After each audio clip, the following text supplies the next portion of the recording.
Hey, Odie, how's it going? So I'm just like trying to get all the chats going at the moment. I'm doing all right. Doing all right. What have you been up to? How is life?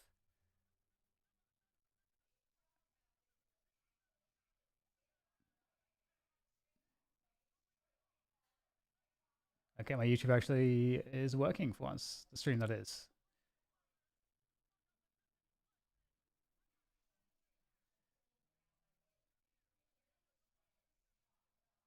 All right. Okay. All of the chats are up. So if I don't respond to you, I guess I'm just being rude. Talking to lots of students about the old days of esports. I'm at Oxford versus Cambridge varsity match next month. Cool, man. It's crazy. It's crazy.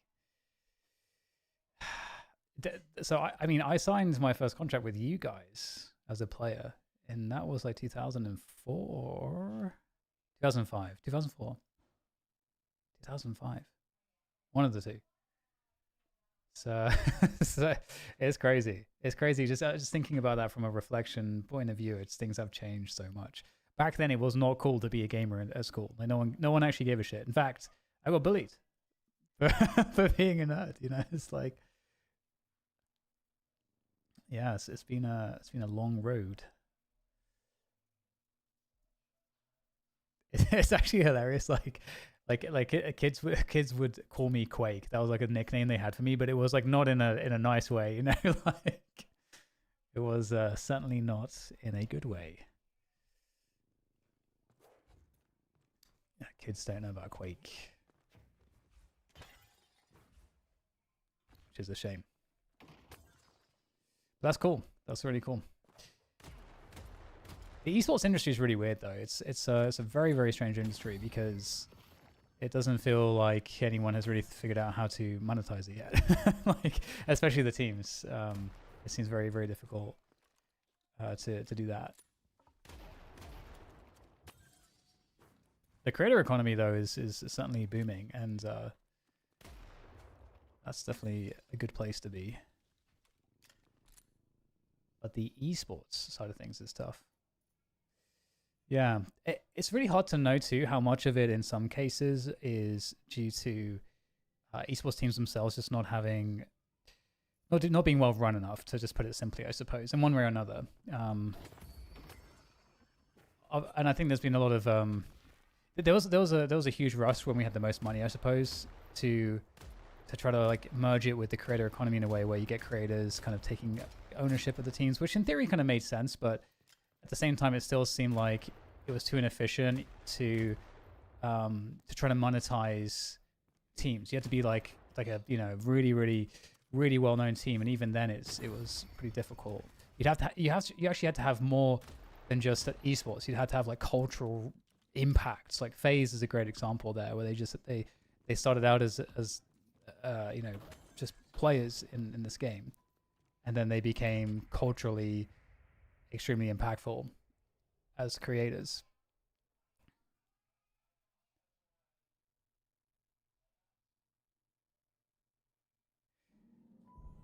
Few media giants banging heads with game companies. That is actually another thing. The IP holder, yes, that's a huge question I've had for a long time. Is when do we get to the point where because it still feels like esports is an effective driver for marketing for obviously these competitive games, but the way that companies, I mean, I understand how Riot Games look at it, and there's not really this relationship between esports and sales that you might expect. It's kind of like, here is a marketing budget that just gets dumped into esports, without any regard as to how much money the esports makes or how much revenue it drives. I don't believe they are even able to really track that. So that's a very weird situation. And Valve is a very interesting one. Obviously they make so much money through their esports economy. So do you think that there's like a legal element there where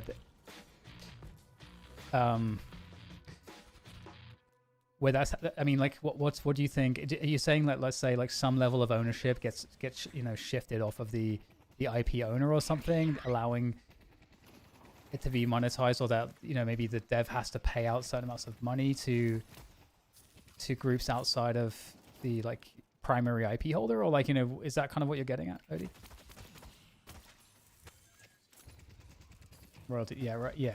That's the only thing. That's the only thing that really seems to make sense. I mean, in terms of just like how that could potentially grow the ecosystem, it would be enormous. What's interesting is that probably only works with games where the dev does a really good job in building an massive organic community, I suppose. I wonder if that model would work, because like let's say a Marvel Rivals, for example, is extremely inorganic, as NetEase just pumps enormous amounts of money to just kind of create a following through using leveraging creators and their followings and just giving them loads of money to constantly like stream the game. And obviously with an esports title, that's not an effective strategy for the long term. That's really interesting though. Okay, I gotta like I'm not paying attention at all to what's going on.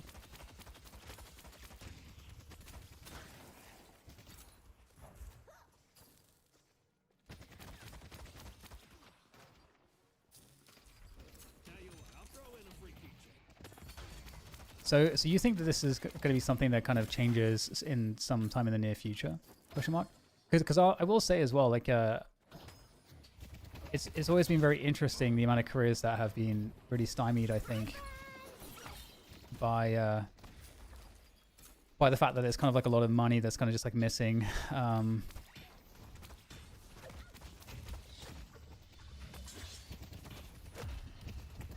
think broadcast is one of those for sure. Like broadcast talent, for example, is an area which has diminished pretty enormously, I think, in terms of both rates and also just viability as a career path. It's also extraordinarily specialized, and you kind of don't really see much if you're a commentator.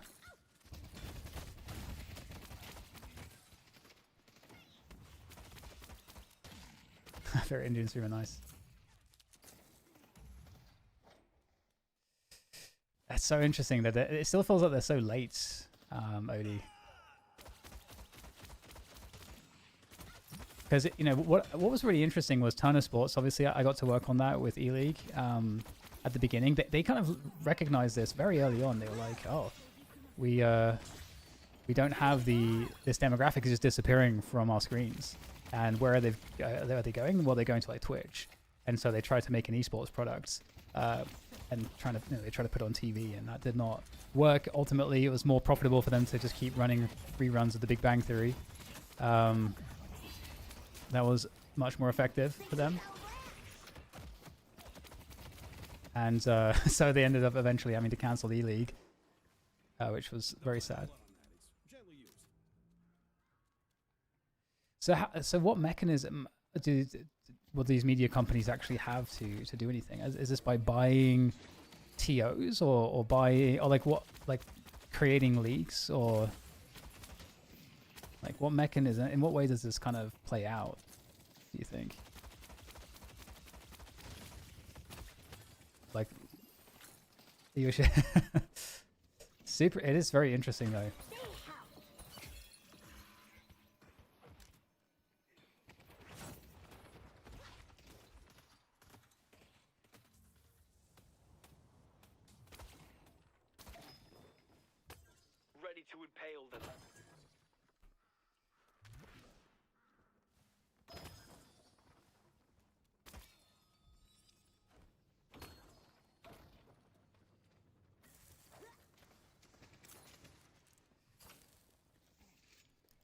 Please give the inexact answer. Indeed. Well, it seems like you have a suspicion that something will happen in the next couple of years, or maybe later than that. I guess things are always way slower moving than you'd want them to be. The other thing too is, with respect to teams, the model there I'm very curious about, because obviously people follow players and not teams. Which is kind of consistent too, because I think for many reasons, but I think one of them is that with players you can really follow a player in a way that's much more intimate than you could ever follow an NBA player, for example. You get to see you get to see a player's like social media feed. You get to see them up close, you know, through their streams.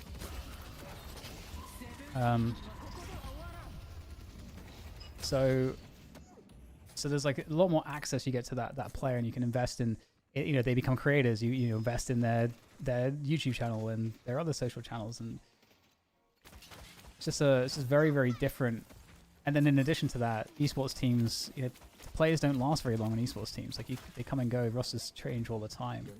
So it's very hard to build a fan of an esports team over the players. I think that's been a big issue for many years as well, in terms of like monetizing.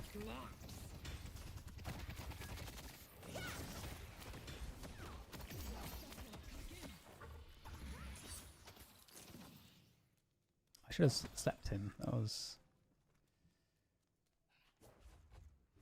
I'm a friend.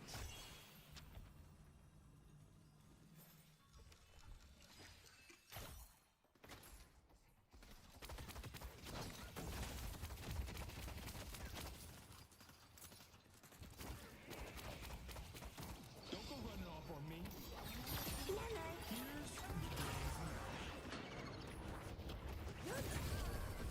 Nice. We killed him. That was a pretty nice gank. Oh shit.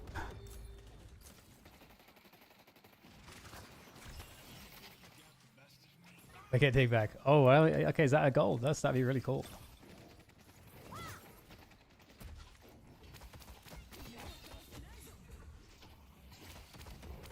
They destroyed the Guardian on blue.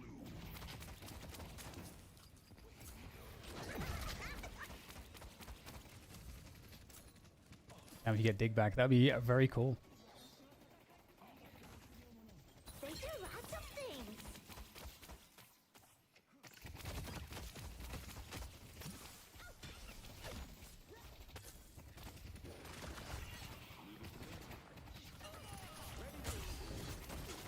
Headed to yellow.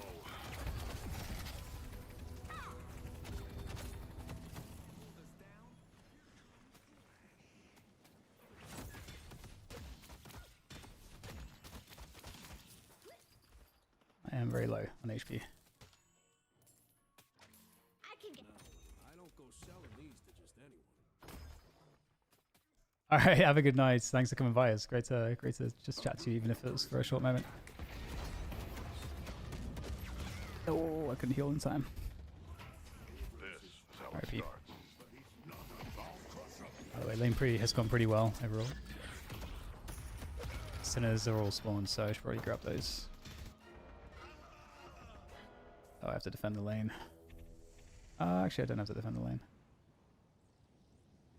But I should still steal their sinners if I can.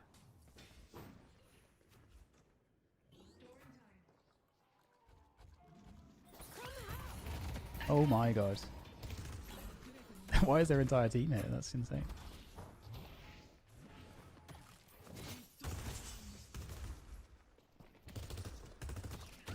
I'm so dead. There's like 3 players on me. Alright guys, well... Why James? Yep. Dude, it's kind of crazy. You know, we're going to be casting again. I mean, I don't know. Nothing's been announced yet. I'm not going to say what it is exactly, but we'll be doing at least like 10 plus days next month. So it's going to be pretty interesting to see how that goes. Should be fun. Okay, we need to steal the sinners, man. There's like a lot of sinners to steal here.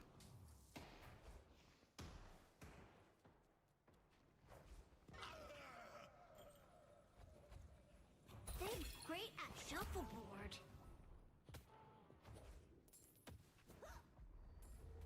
Mid-boss has arrived.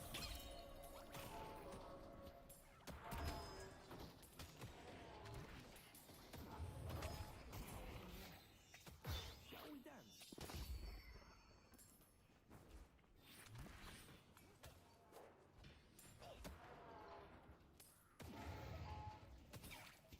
Oh, they do both. That's so awesome. Ready to charge into battle. I see McGinnis. The spirit urn is waiting to be claimed.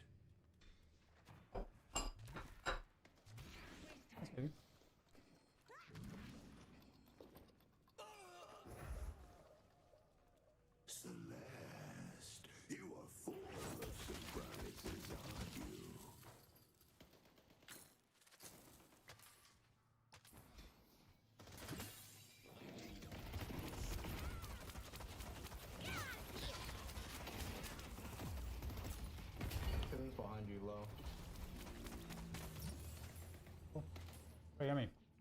Thank you.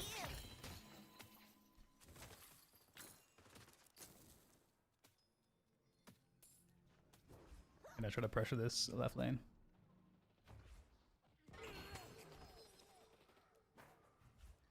With the lash, and then we pick up the orb, the man afterwards. This guy's just getting some free farm.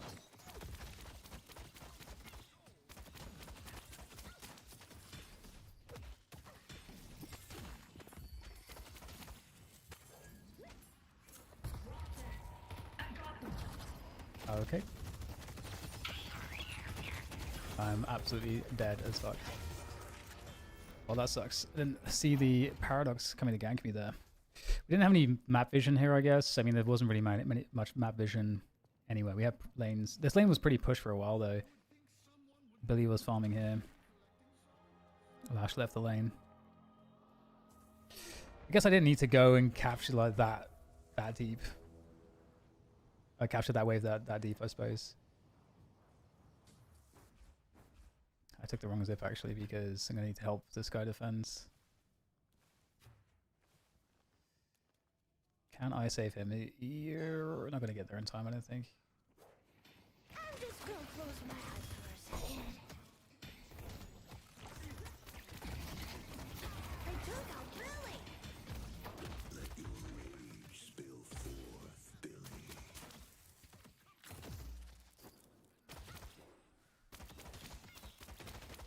Leave us alone.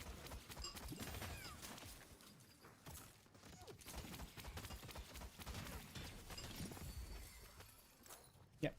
Don't be a jerk. All right.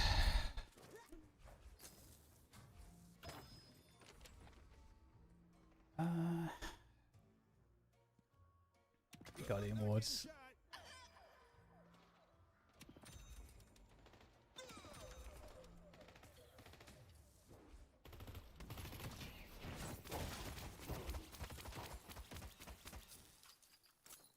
Oh, Lash, let's kill this Paradox. He is alone.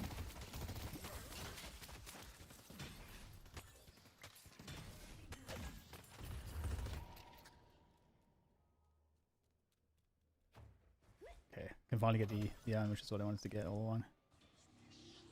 Thanks for the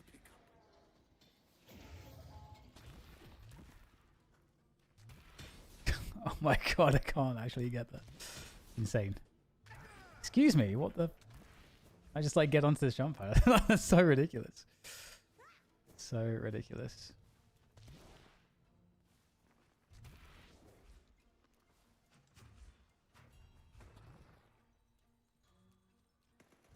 Okay, so the lane's pretty pushed, so this should be pretty straightforward.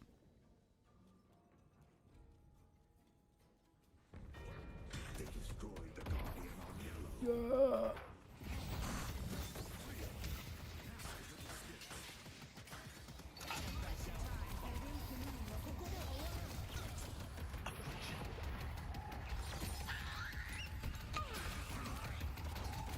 Oh Jesus, he can still do it when he's asleep.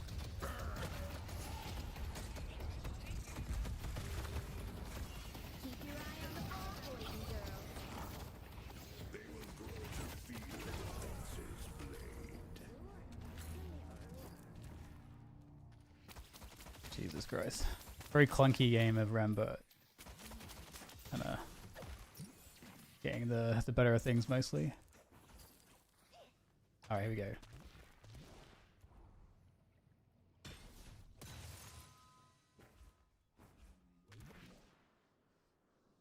Let's get another run. Yeah, I don't know. I'm still here. Bad idea. I'm running.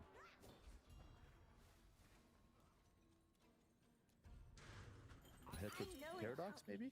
Senator, if you want to try to kill her. There's two. I mean, I'm still down that fight. Furnace. Huh? There we go. I was like, why is he not working? It's like, come on guys. Let's get to it.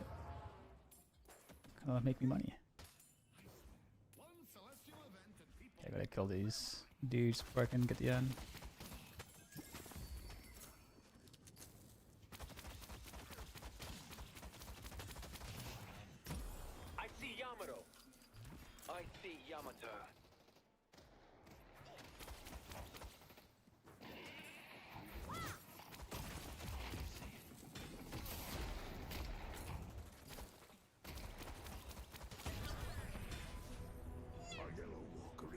nice. Oh, they got the end whilst that was all happening. They're doing, yeah, okay, they dropped their but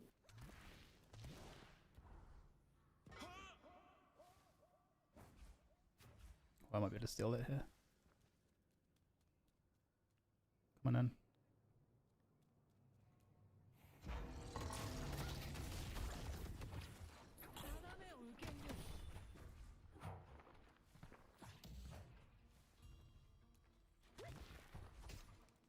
That's not how that's supposed to go. Clunky as hell, but seems like I've mostly escaped. I've got a lot of money to spend. What's up, Kimazon? How's it going? What's up, Salamander? Yeah, they're gonna try to There's stop still this. people here. That's fine. Headed to yellow. Our yellow There's a lot. I'm not gonna turn it in. There's a lot of people here. There's Yeah, like I'm just gonna go 6 to here, the 5 here. walker.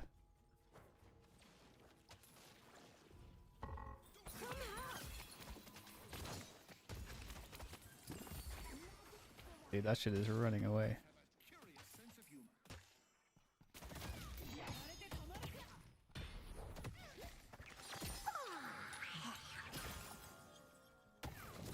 Be right back. Yamato has the urn. I am very dead.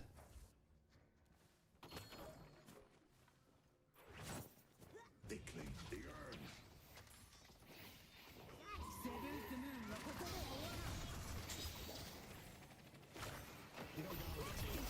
To the chaos.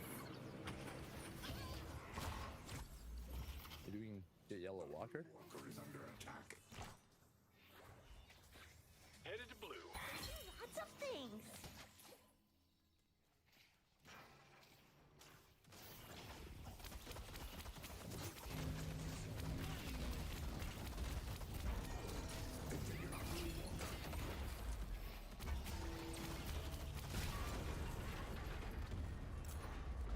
They destroyed the Guardian on Greenwich. So I'll get some items.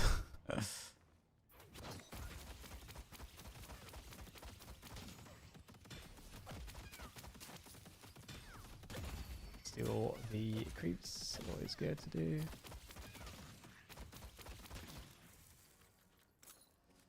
We got some money. What's up, Haru? How's it going? Doing alright? Doing alright. New York tuxedo. We are gonna get superior duration.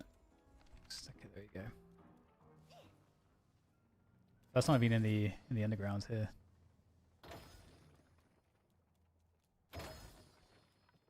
Rem is actually really fun to play. It's just a cool play style.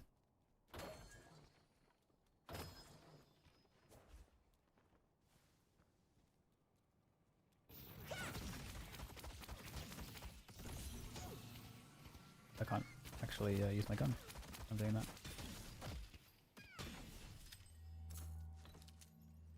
Okay. Can I get there for this? Lash will get that. Or Stay will get that.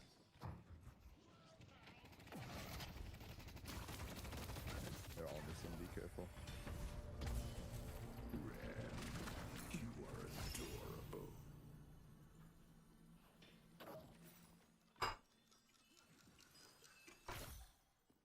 The spirit urn is waiting to be claimed.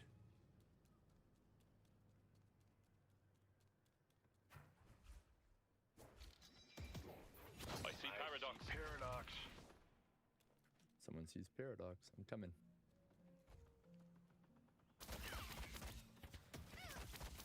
You're not nice. They help. We steal. Fine.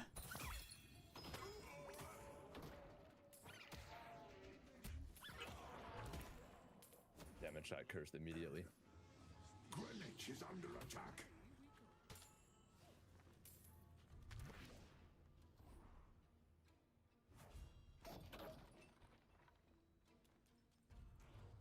Some boxes on the way. I'm gonna have to deal with this wave. I have into York.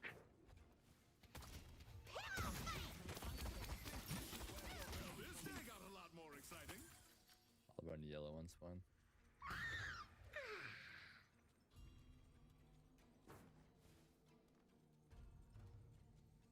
York is under attack. What is up, Paddler? How's it going? Random MMCS2? I don't remember. Back.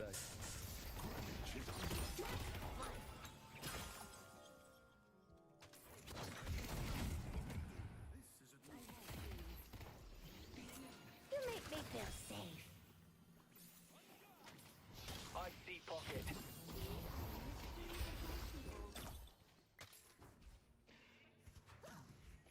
Oh shit. I think it's the Billy. Above. I see Abrams.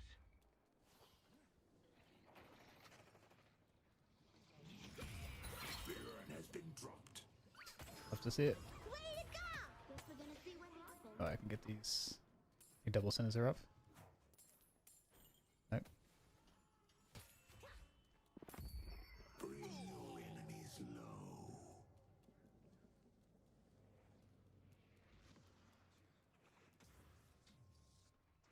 Time for green walker. Everyone's healthy. Love to see it. Trigger Divine Barrier next. It's gonna be pretty nice.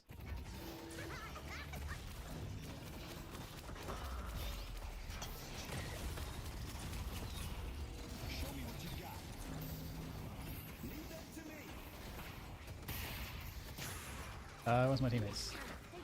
Oh my god.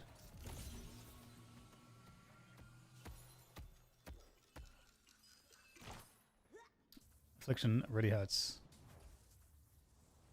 I'm very far away from heal again, but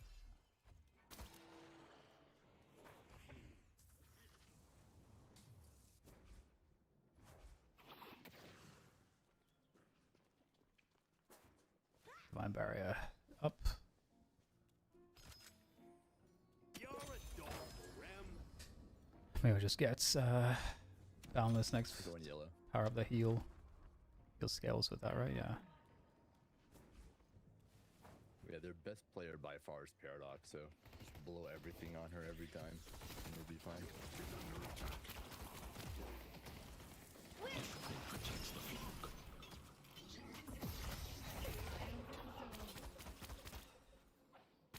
Good job. Beating mid boss. What do you guys think? They don't have ults ready I for it. see Abrams.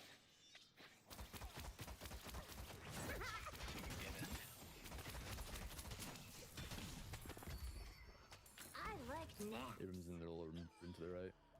They're great at shuffleboard. Careful, Ram.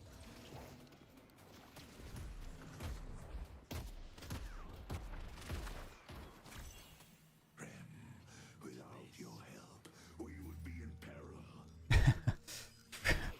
Well, it's a great question. If Alex Honnold is carrying me, I'll probably be very safe. So there is that. There is that. Ooh, lag. They're cute. Double sin is up here.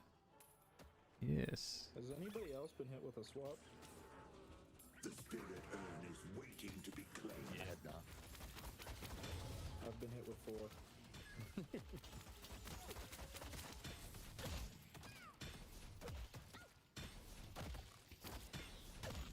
Maybe it's time for a counter spell or something.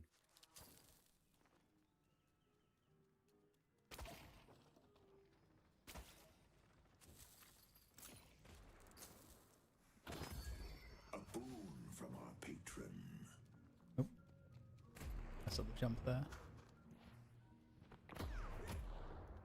HGB, I'm just a cute little mouse bat thing.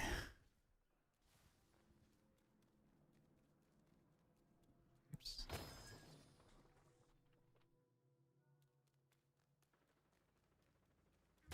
A green walker is under attack.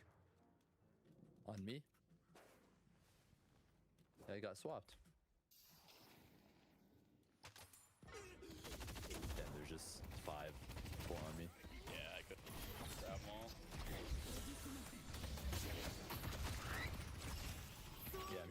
that they're weaker than us in a team fight, so they're just gonna do this and hope that we just keep on playing alone and making mistakes. Show me if you can.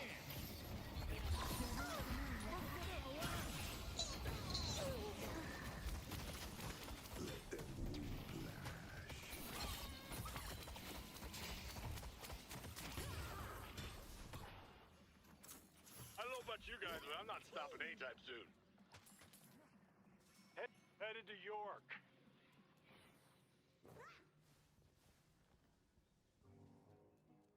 Mastery of the occult goes down in legend.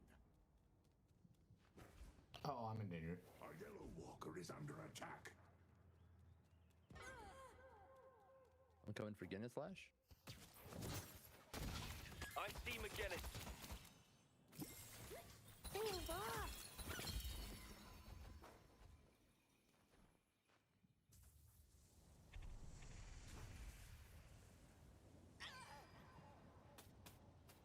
I see McGinnis. Fights with fervor. Need help on yellow.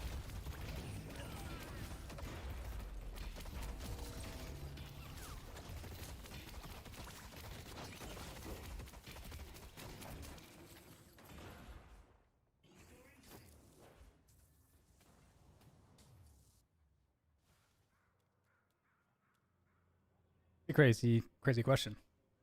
Need help on yellow. Matters pretty well, so Not nice. We delivered the urn.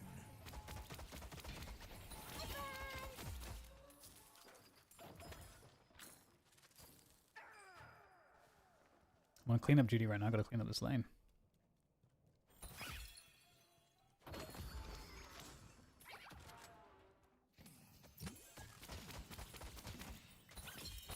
Go mid probably, but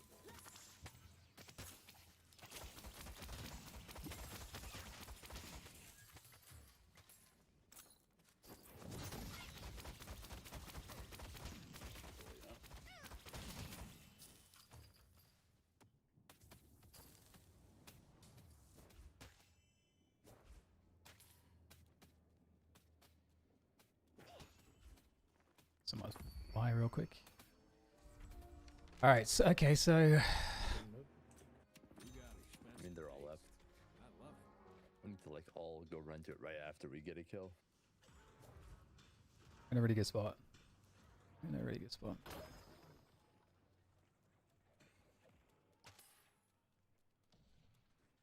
I'm personally down for we all siege mid garden.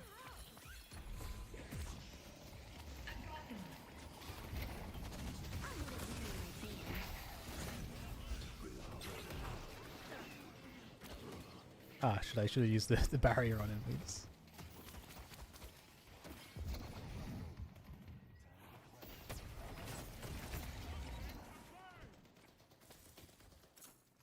That did not go as well as what I wanted.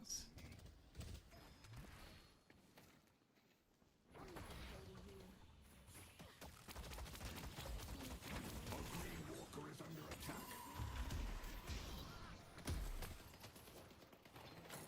The spirit urn is waiting to be claimed. You guys are down 2 right now in this mid fight.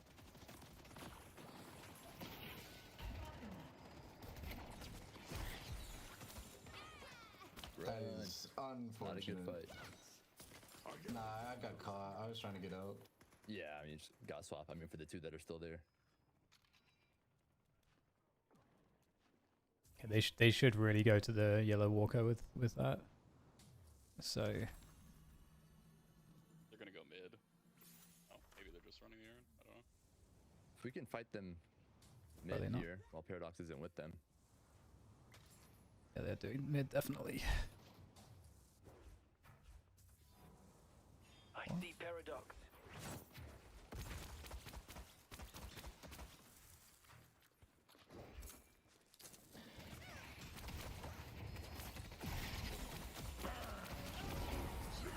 It's already big pick. Maybe we do miss. Oh, you're all Yeah, we got Abrams 2 is by and I'm the up soon. bunker. go the Broadway. We should go straight to mid though, I think.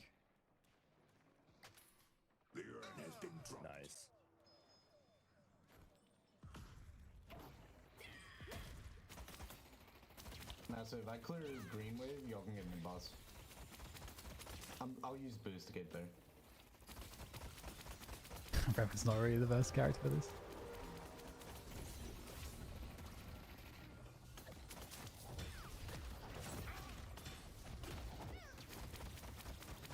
Well, at least I got Torment Pulse, I guess. That's doing something. I had to run.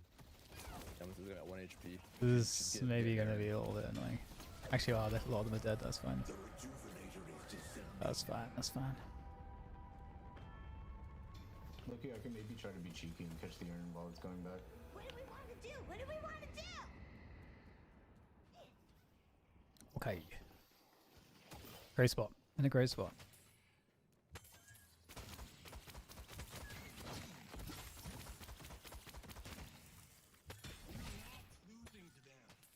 I'll be going to green. I'll meet you there. If they decide to fight it. They really shouldn't.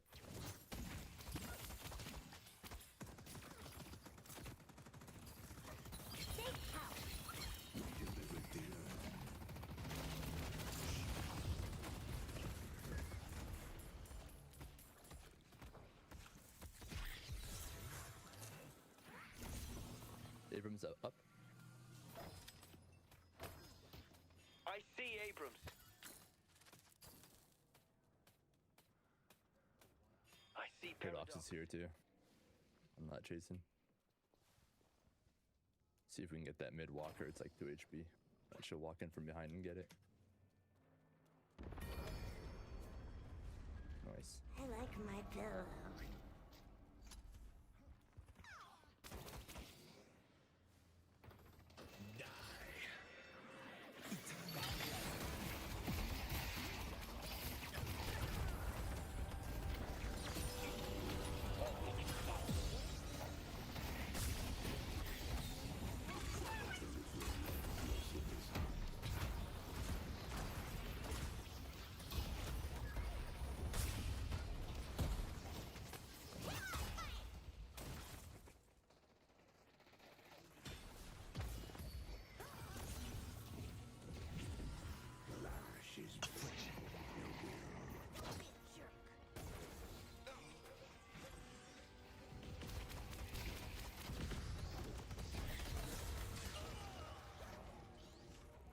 Okay, everyone's like really healthy. I'm like looking for teammates to heal, but And business is good. oh, I'm dead.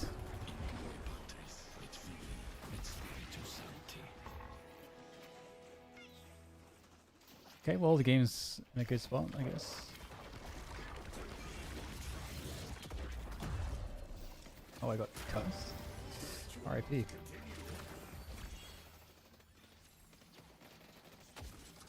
Okay, so this is like all the games I play Rem are like they feel like the easiest games so far.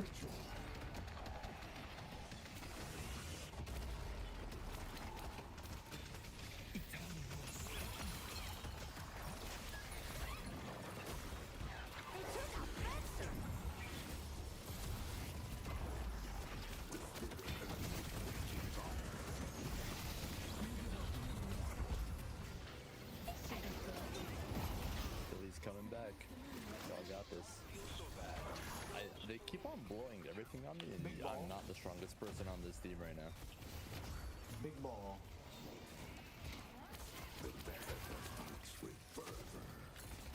Hey, I've got cursed like the last like 6 fights.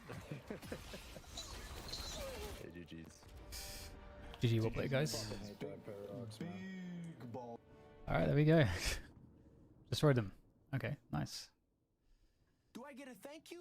Of course not. Okay, let's look at the stats real quick. And then, I mean, I've really been focusing a lot on trying to have like way better fundamentals in the early lane and macro in general. And games have been getting a lot better recently due to that. Okay, so, give everyone a thumbs up and then move about my way.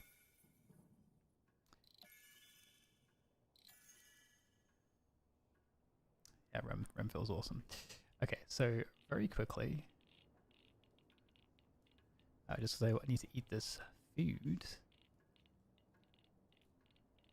Gonna do the typical routine. Where is... What am I doing?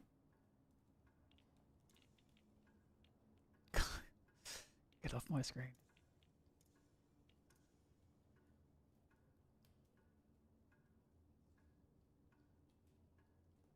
I can't find... I just want to find Ido or AVG or John, whoever's on my list that's like a good player.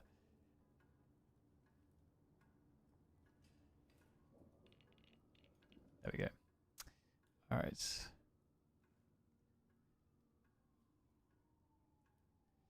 All right. Okay, let's quickly check out this one. Whilst it gives me a moment to eat, because I just like eating and playing at the same time is impossible in this game. How many tears and hateful comments took place on the other side of the match? I don't actually see anything, to be honest, but I could just be missing it. Some predictions. I haven't been tuning in at all to any of the games, so I couldn't say. I don't even know who's in the finals. Who are in the finals? Gexor, tell me who's in the finals.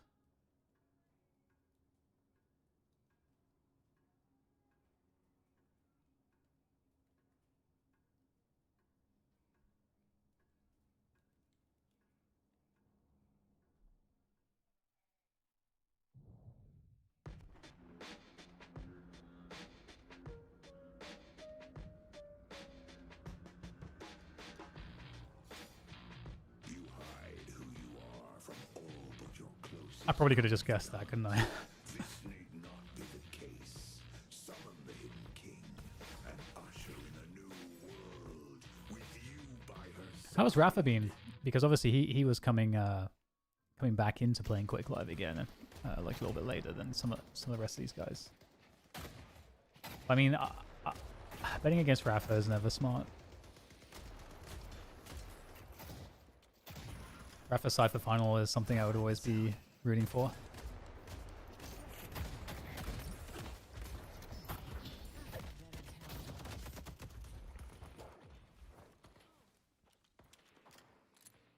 Look who's ready for a 2 a.m. Metro ride.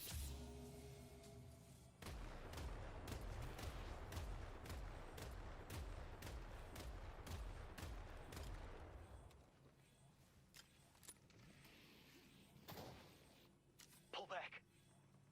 So instant healing, right? Because you take all that damage right at the start. Not really any choice, but get the healing right.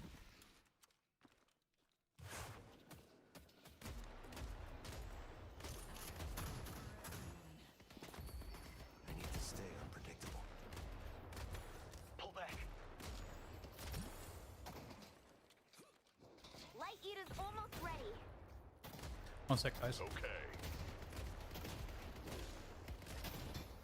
Goes to work.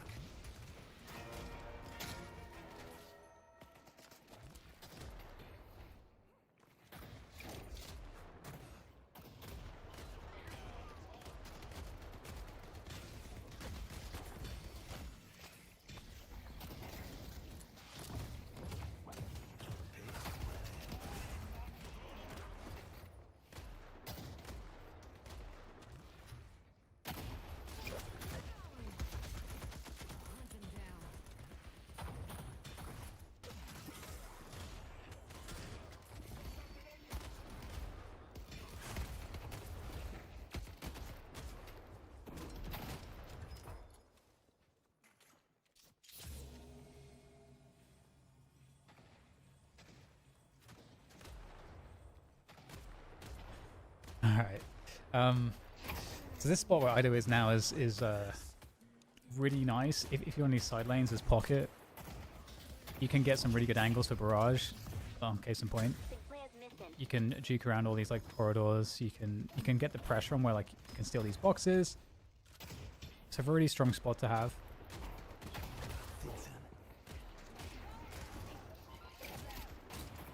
You can see like they got close to Ido, he just throws up the cloak, gets some damage in. He could have stayed there, but he decided to teleport because his teammate was able to take an engagement.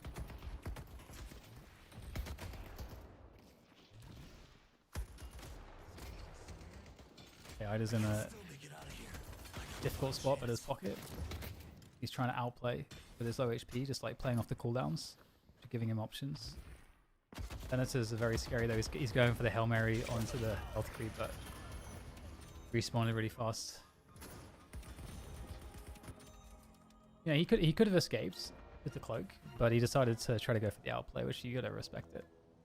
You know, that's like a level of limit test, which I think, you know, you need to do, especially in practice. If he's playing in a competition match, he's probably playing that safe and not trying to go for the outplay there, because it's very marginal. But when you're playing like if you're a good enough player, you know when you're going to try to limit test like that versus when you're just playing fundamentals. But also like when you're not necessarily in tournament mode, you know, you're not going to be caring about having super rigid fundamentals as much, I would say. So 4:20 on the clock. So we go and get in some boxes. We push the wave out. Some boxes real quick.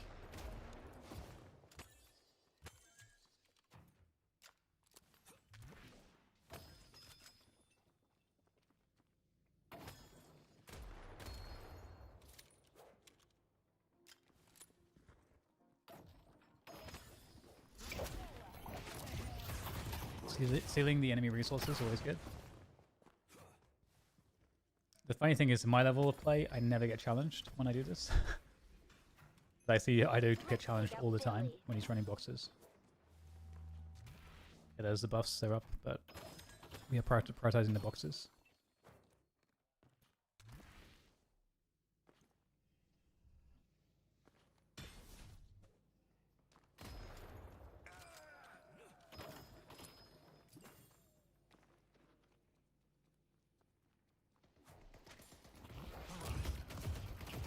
We do have affliction, so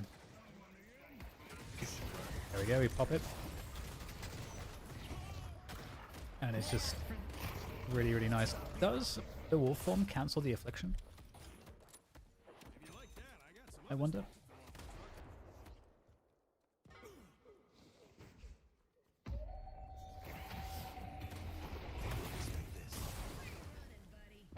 Ready to do my best. Sounds good.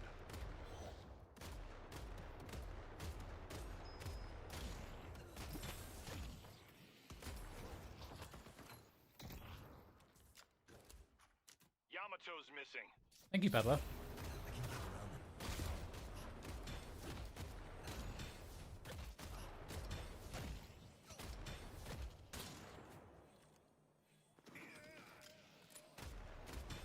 Yamato's missing. I see the enemy. Good to have you with me on the stream. I don't often get these streams going, but I've been trying to over the last couple of weeks. It's always really nice to connect with you, all of you. I'll be jumping into another game soon. I'm just like buying myself time so I can kind of nosh on this food and get going.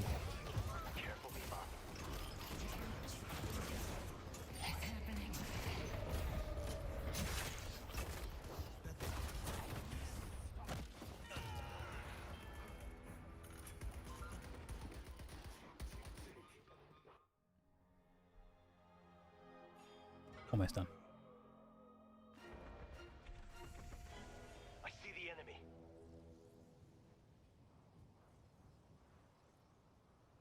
Let's take out the Venator.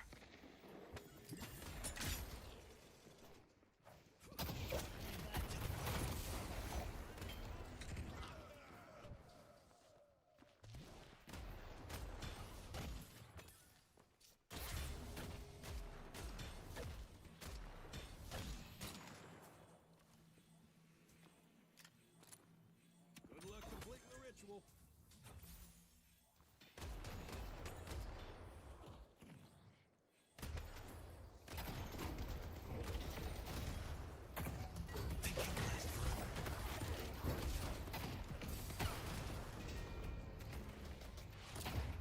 I did so good. The pockets.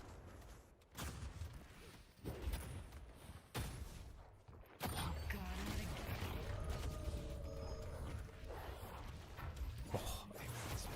That instant wall dash was really nice. It's dangerous out here. Oh. Thank you. He made like a noise there to try to juke. further. Oh, is he actually going to re-engage here? It'd be so crazy if he gets a kill off of the re-engage. Oh my god. Was he getting touched by the tower? Looks like he was. Good to see an upwards curve for, for Shane. I mean, he also, it seemed like, I mean, it's always hard to go back to a previous game, honestly, just because, I don't know, I mean, it just always feels like you're going backwards in time in a way that's kind of, not bad necessarily, but just, I don't know. Maybe it doesn't feel bad. But I know that he preferred Quake Champions Duel in the end because of the all the different ways you could kind of play it. It's made it more, spiced it up a little bit more with all the different movement systems and stuff. Honestly, I wish so much that Quake Champions had a good engine. It was like on a good, like a better engine, like an actual like classic id Software engine.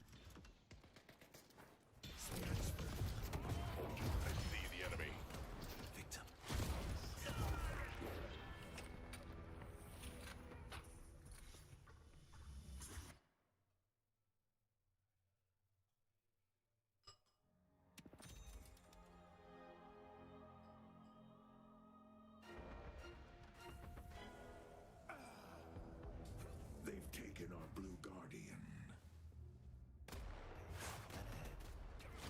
My boss has arrived.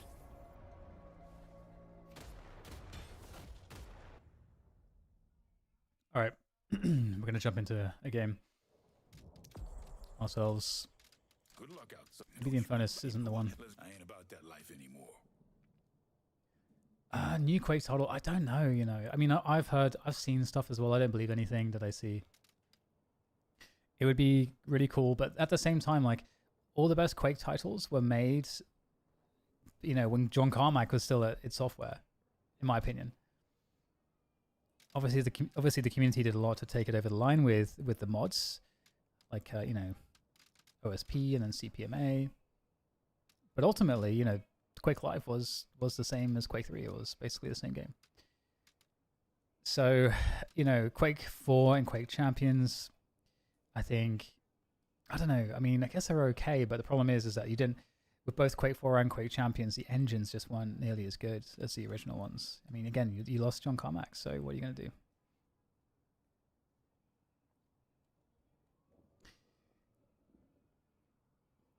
Yeah, didn't they? So I didn't look at Doom Dark Ages, but didn't they make it like more console-y? That's kind of how they were trending after. That's how the company was trending for a long time. Just like making stuff way more console-oriented.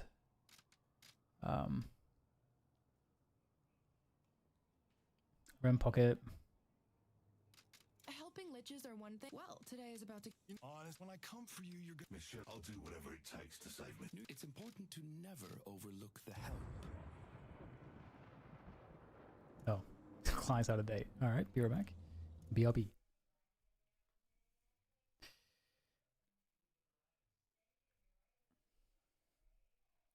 Joypad focus. No kidding.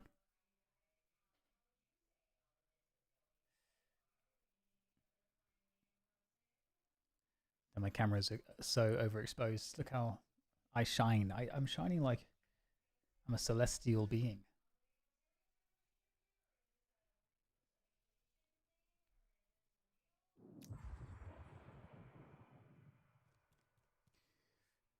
I like to be lit by the game. Illuminated by the game.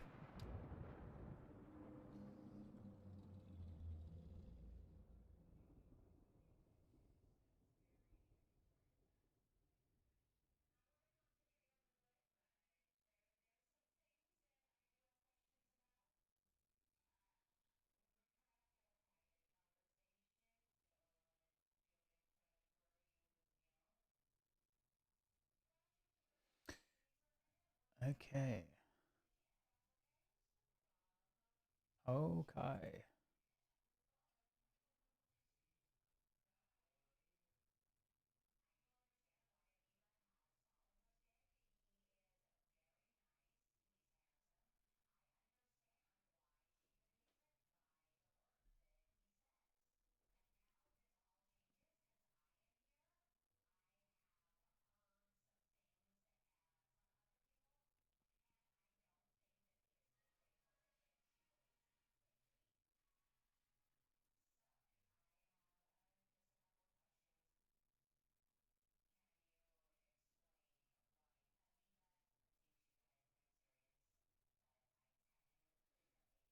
gamer tanning, yeah. Do you remember when, like, was it Valkyrie was trying to make a, well, like, blue light blocking, like, skincare thing or something?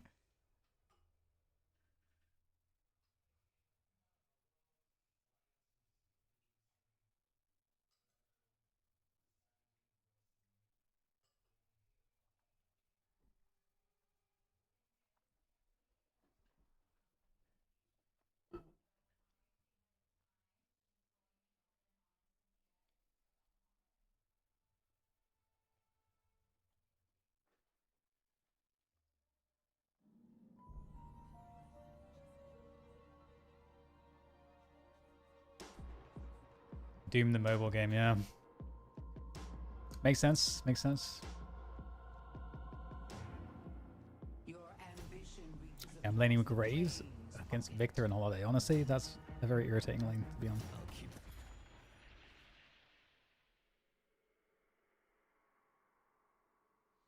Okay, so we will try to have a good laning phase.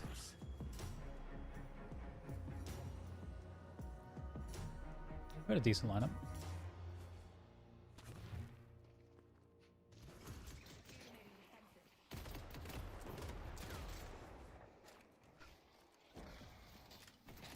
Oh, Graves is super aggressive.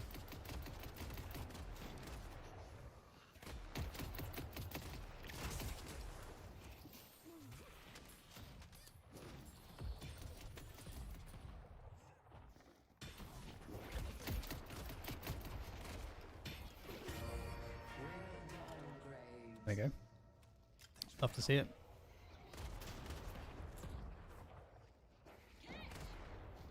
So actually not too much point to be out here still. You know.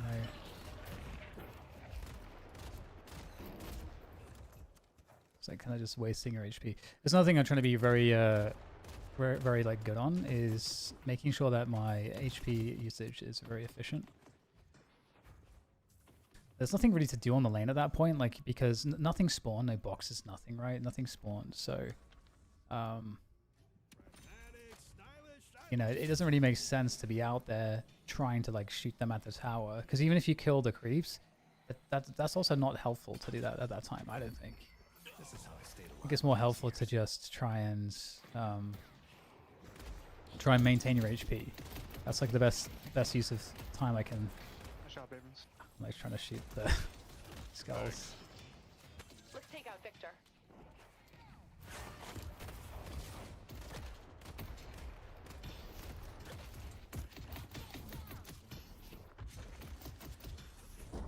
Oh, I'm getting stuck. I'm getting stuck.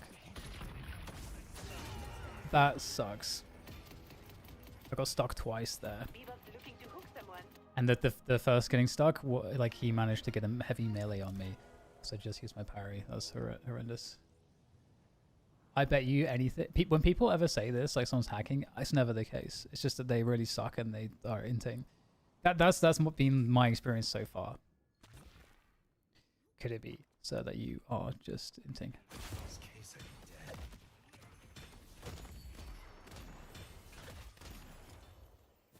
Could that be the case?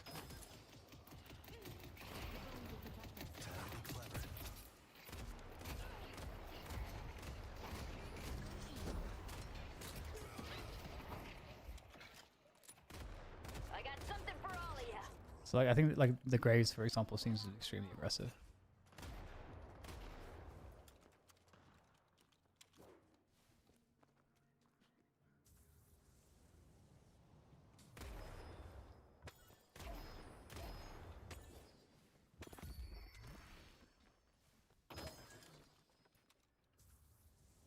I can't let them push me around.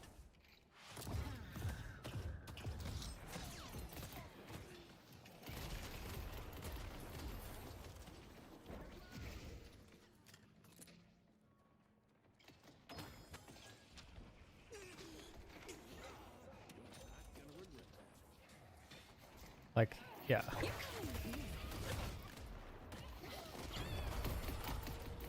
The Graves is just so aggressive.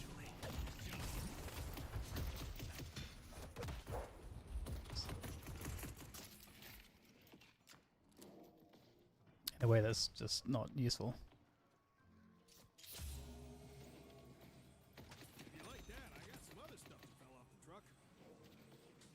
I see Bebop. And freeze the lane for the Greys at least.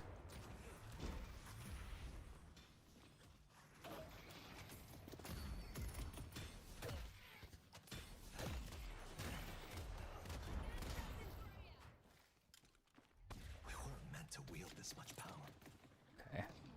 Victor does not have his ult yet.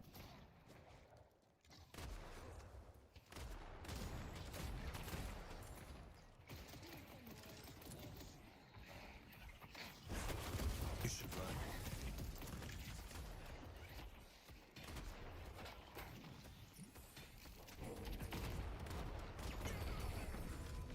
Your life had value.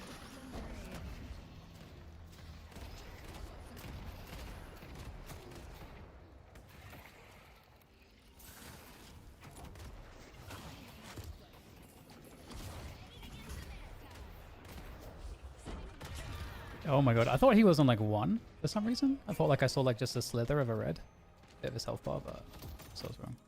Good shit, dude. Thank you. Trench coat in the briefcase, yeah. His pocket man, he's got like frogs in his briefcase. Let's see. Don't ask questions. Don't ask questions.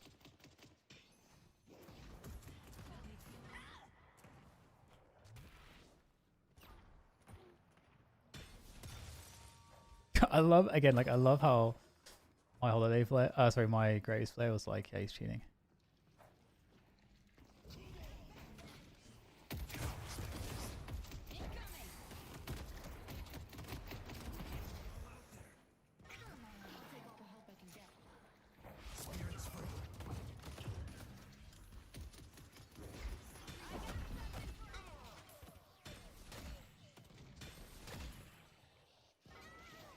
Fuck.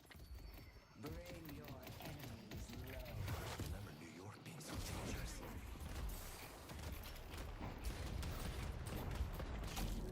You're coming with me. Sucks.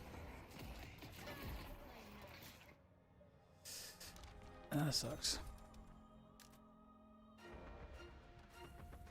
What? This guy is like just mega aggressive all the time, and I'm having to like fight with him. I see the enemy.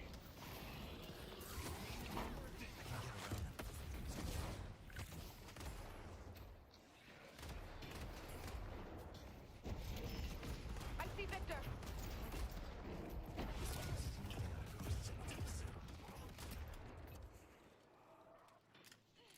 I'll get him next time.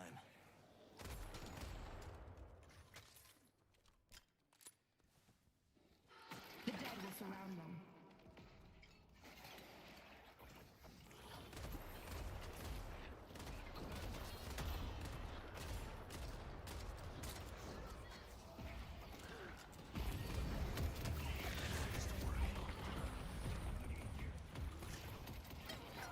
Nothing I can do about that.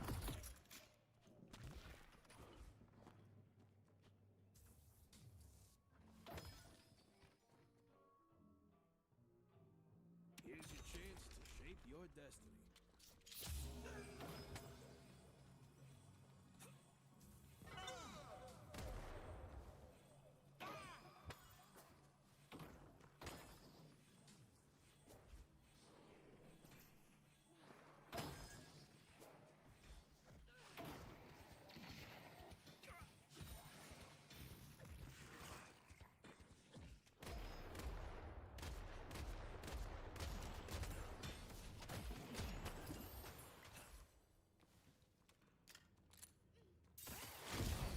Grow stronger.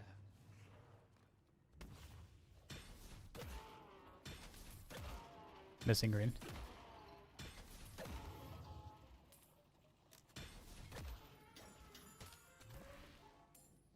I see Victor. Our He's back. guardian has been destroyed. I see the enemy. Holiday's here, yeah. I can't help you there.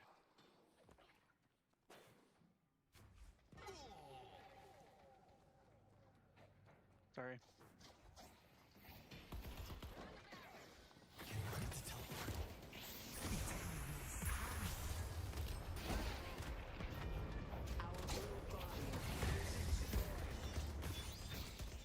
How's the fucking holiday gone?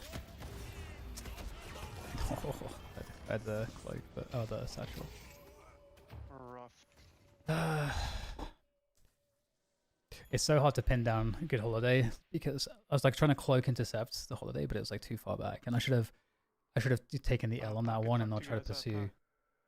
Sorry, I mean holiday.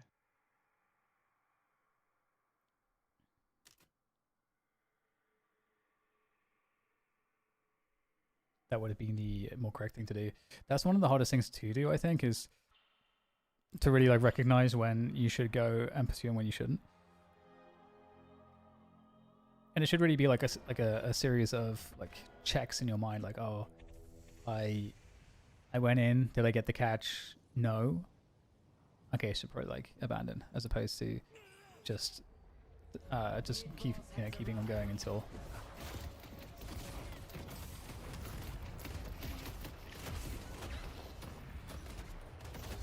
Dude. Oh my god, dude. That sucks. Victor felt so killable.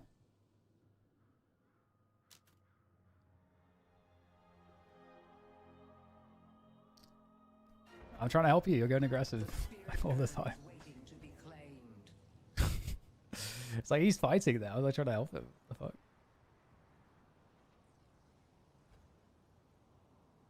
Pretty wild. Your spirit will be forged into a weapon. Alright, great. Our yellow I can't even get Yeah, majestic I don't leap know what yet, we're doing. which is fucking sucks.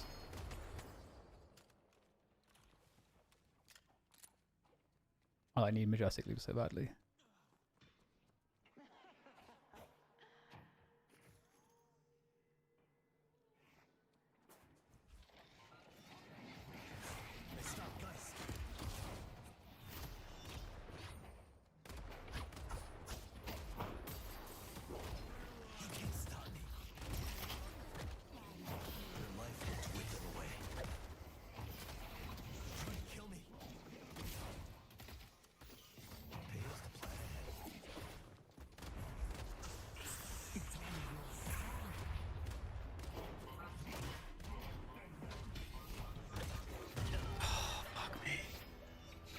Why is everyone 1 HP?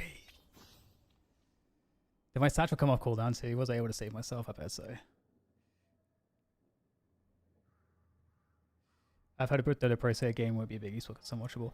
I disagree. I actually think it's more watchable than Dota, to be honest. Having done all the broadcasts with Night Shift, because with Dota, when there's loads of stuff happening, because it's top down, all of the abilities and particle effects are overlaying each other. So in my opinion, that's like harder to watch. Whereas if you have like good observing in this game, like you can be able to see what's going on, because also in this game you can have the ability to use third-person cameras or bird's eye cameras as opposed to POV cameras. And even with the POV cameras, obviously it's third person, so you do get a bit more of a viewpoint.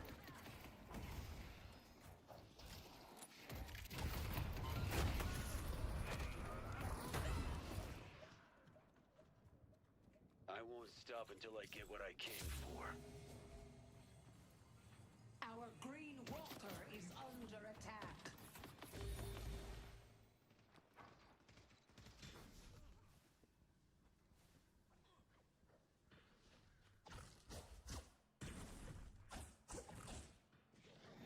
Need a breather. That's not the button I wanted. Dude, it's Victor's hunting me forever. Should have just kept going to the other side. This game has been a veritable disaster.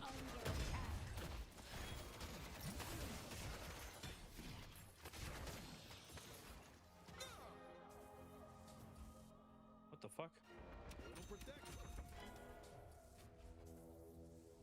It's still comebackable if we want it to be. I see Victor.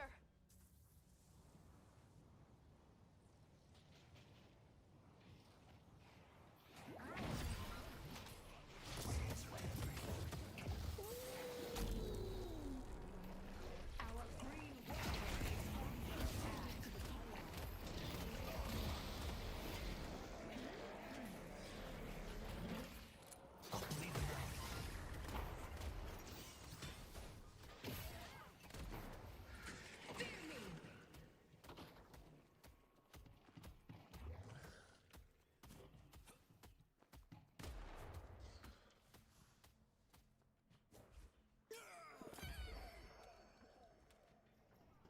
We're in this together.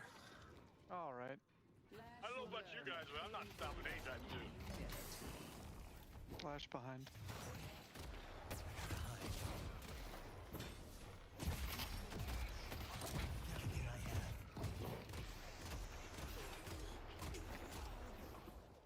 This Should be dead, right? safety to our allies. There we go. Our blue walker is under attack. The end is up. I don't know if that's going to be a comeback on or not. But I will go over them. Kronos. Yeah, I think that is a very interesting perspective, and I think it's something that we're going to see play out. But I do think there is a lot more you can do to have good observing in this game, just because of the nature of the fact that it's designed to be kind of like third-person shooter, as opposed to just restricted to top-down. We do a lot of I mean, it's the same thing with Counter-Strike in a way where in Counter-Strike, you know, you have a good cinematic observer team where you have all of these cinematic shots that are showing or pre-selected cameras or like where the location is pre-selected, and that's really helpful in making sure that the action stays easy to read. Where, you know, sometimes it's confusing just to see one perspective or not as informative. I should really be. Are they actually assaulting this walker right now? So like really need to be there.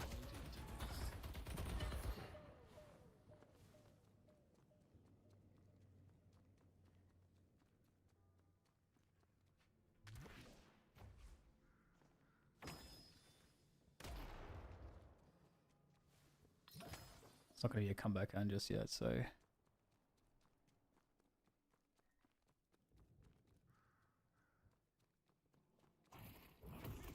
It's 2 mid, you go Victor.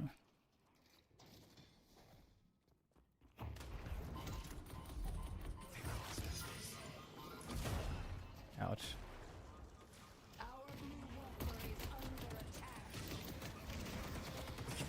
Oh, I thought he was going to just try to like dive me. Fucking Victor. Oh my god. This game feels so bad because we have no control over anything. Like two people are walking and like diving our walker in mids at the 17-minute mark. That's not really a good sign that they can do that.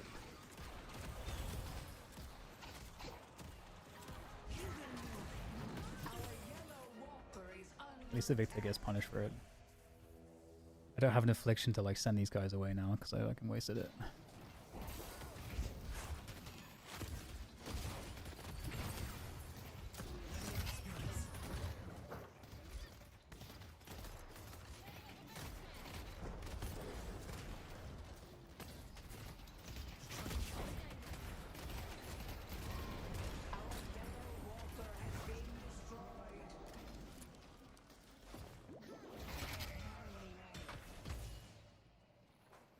Great job. Defend green.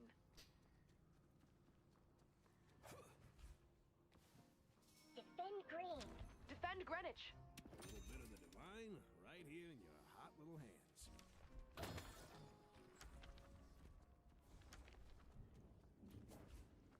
Our green It has to get walker the is an under at this point. attack. Yeah, we've got a lot of practice at it now, but I think it can still be a lot better.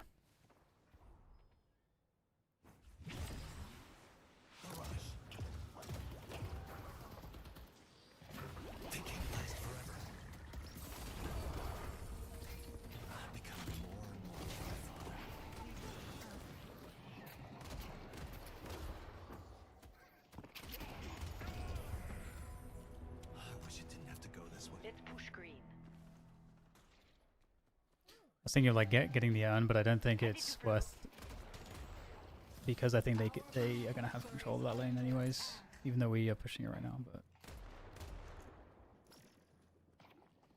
But it's to kind of like rotate them towards this.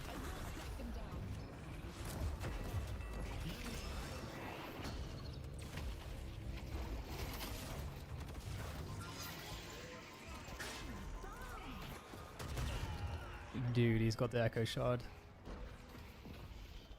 Jesus. I have to get debuff remover. Dispel magic, whatever it's called. Bebop has Echo Shard, that's great. I think the recent heroes are all OP as well. OP as hell, honestly. They're all really fun and the design is great. They have like different mechanics, which is really, really awesome. Venator's the most boring one, I would say, of all of them, but This was never supposed to be a weapon. I do think that they're all very cool.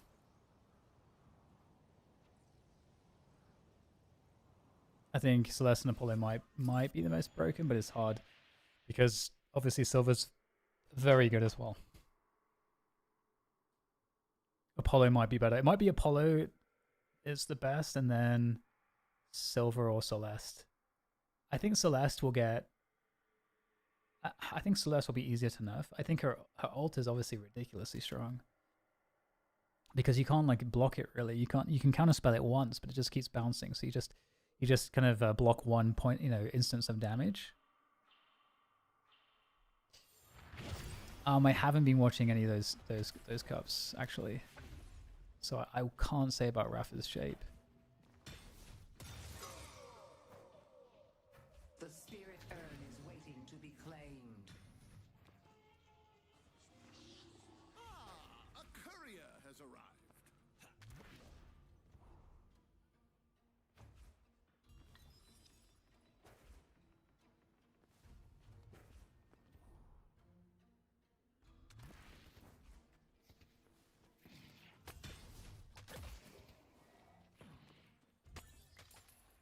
It's actually pretty fast on run.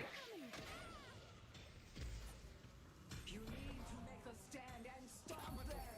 You have earned the Archmother's favor. Geist is disconnecting again. I'm sorry for what I'm about to do.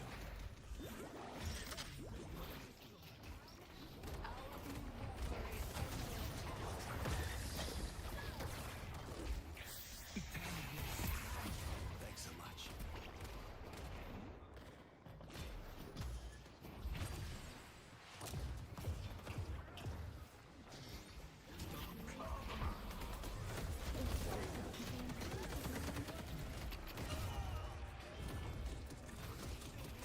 This game is awful.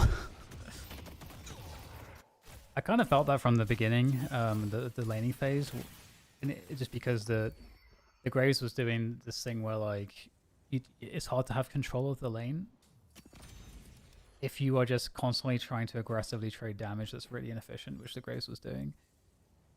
Because then I'm getting committed into a lot of fights as well, and so you kind of want to play the fights on lane as purposely as possible, so that you are in control of where your health resource is being used, so that when you so it's in the spot that you need it to be for the actions you need it to be there for. Because if you just kind of like waste HP and then suddenly like you don't have the ability to kind of push or take fights in specific timings when the wave is in certain spots or whatever it might be, it just kind of sucks. Like there has to be some like method behind all of that. You can't just like run at your opponents. Which is why I made this point where the Graves was pushed just at the 1 minute mark, standing, shooting their tower. When you can't do damage to it because of the resistances at that time of the game. And in addition to that, you're kind of losing HP. You're losing HP that you could be otherwise using for the next fights. And then you need the HP too, because the tier 1 camps will spawn, the boxes will spawn, and you want to be able to push the wave and then steal the opponent's tier 1 camp / boxes, / be able to kind of control where the wave is so that you can kind of box run is another thing that you want to be able to do. So you don't want to just like waste your HP just by just trying to fight. There has to be like a reason why you're fighting.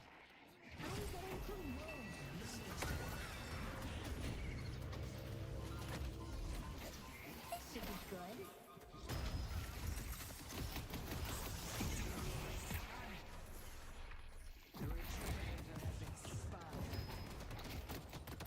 Oh, I'm stuck on the thing. I'm dead. I couldn't get my satchel in time.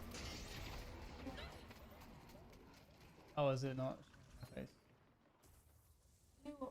I'm illuminated by the...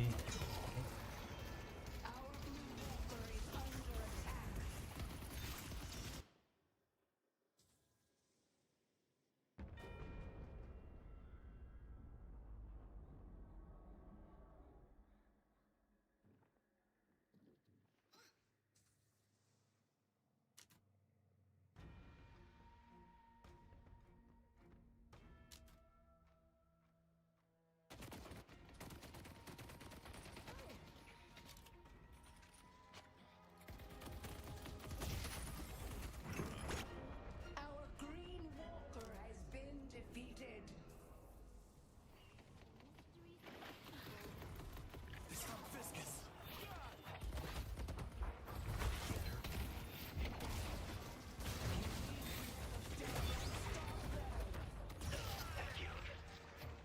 Well, this game kind of sucks. It kind of felt like everyone was gave up so early. But yeah, what I'm describing about the early laning as well, where you're taking the HP trades, is it's one of the things I've been trying to focus on the most for myself. Because when you watch the good players, like earlier we were watching the early lane of Ido when he was playing Pocket, and there are very specific spots that he tries to get into, because he's working around the different timings of things that are happening in the first 10 minutes. So the box is spawning at 2 minutes, as well as the creeps, the tier 1 creep camps, and then you've got the buffs, bridge buffs at the 5-minute mark. Then you've got also the timing of when the ults come online, and so like there's all these different like spots where you want to be able to do stuff.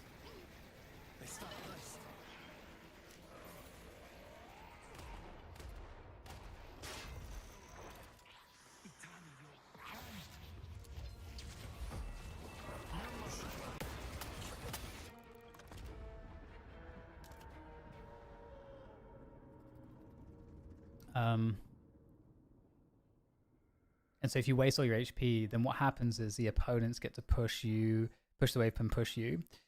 And then they get access to your tier 1 camp. They get access to the bridge buff. They get access to all of the boxes and the roots. And they get to keep pressuring you. And even potentially it frees them up to the opportunity to gank too. That becomes like a possibility as well. So... But it looks like our Geist was basically just not in the game. Just like constantly disconnecting. So... This was kind of a wrap. Yeah, I haven't been watching any of the 125 FPS, man. It's very sad. But let me get some water real quick. I'll be right back.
All right. Okay. All right. All right. Okay, that was horrendous. But you one of my regulars. Will it Let's be mix it today? up. Let's just like add in a bunch of other dudes, shall we? I've waited years. I'm tired of lying to my friends. I do think like Pocket's really great to play, and I will continue to play him. Who else should we add in? Who else should we add in? I can play like a lot of these guys, but I just like I don't know if I want to. This is dangerous work. Anticipate me. If you change your mind, you know what. I'll do anything Good to idea. keep the This is gonna make for one Let's see what hell of a happens. story. Apollo is kind of annoying to play against, but I think it's also partly just getting used to how he moves and just his gameplay.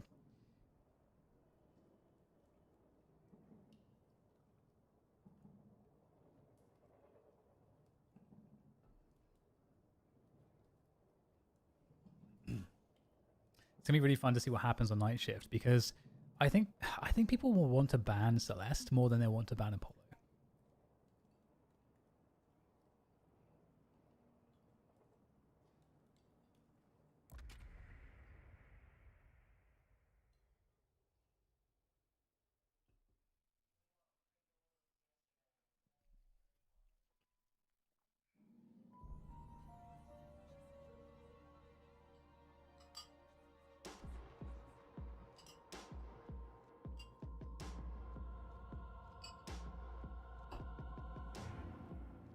How often do you work with a partner? Assassination is rarely a team sport.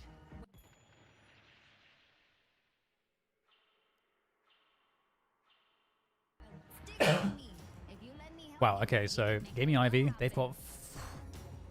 They have almost all the new heroes. We have the other two. So we'll see who wins. It's not fancy, but it gets the job done. Where is?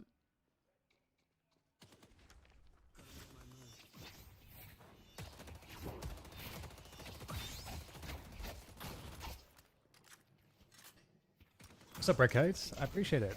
It's been a while, hasn't it, since we did any aiming content? Is it like the pure aim labs stuff, or rather the pure aim training stuff, or is it just sort of like some of the CS ones as well? I actually shouldn't have thrown that, but oh well. What I want to do is drop the kazoo bomb right as the creeps in the spot that the creeps drop on to like maximize the damage on the creeps. I'm gonna go buy real quick. Stay strong, buddy.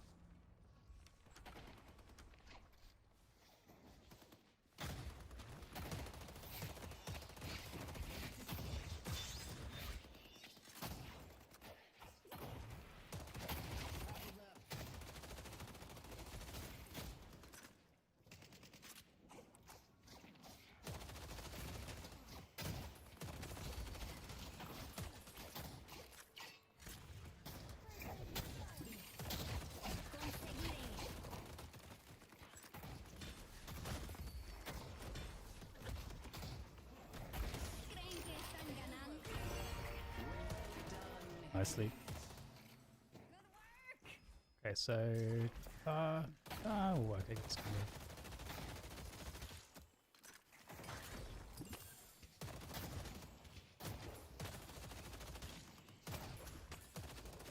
I'm gonna go steal some boxes, Abrams.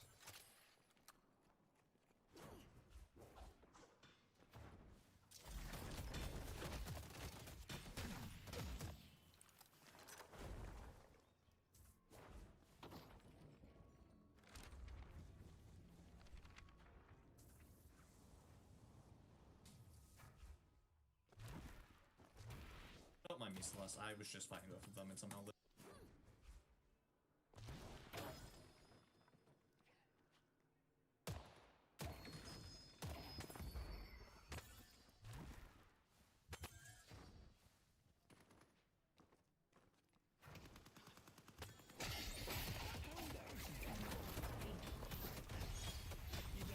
Oh dear.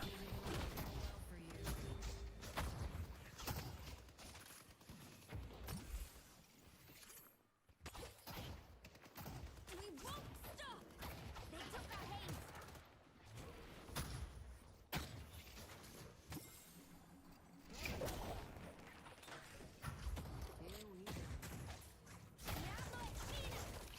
fool. I'm a big fool.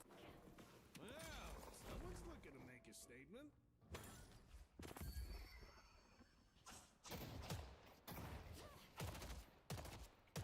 I didn't get the parry. I'm the fool.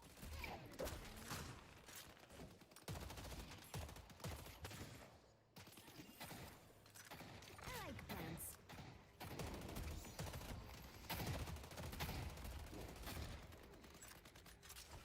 Throwing katsu.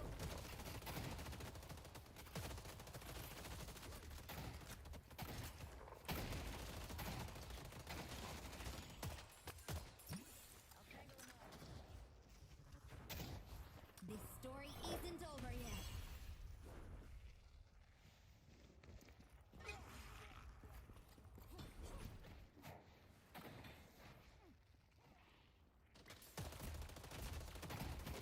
Katsu. Now.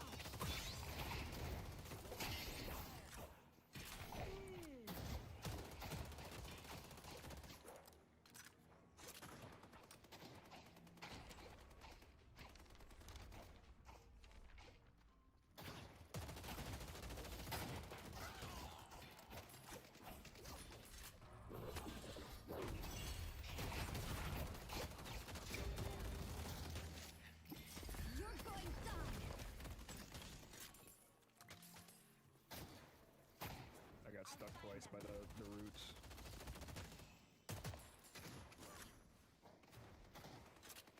Next attack.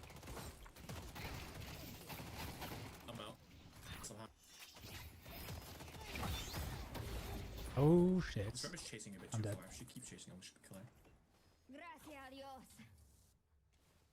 That was a close Wow, one. you're fucking insane, Celeste. Holy shit. Like everyone's critical on our lane. Our lanes.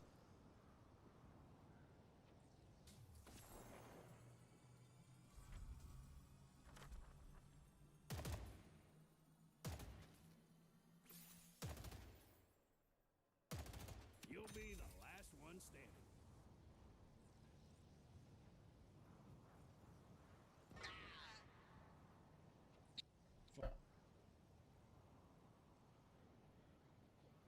I'm doing what I can.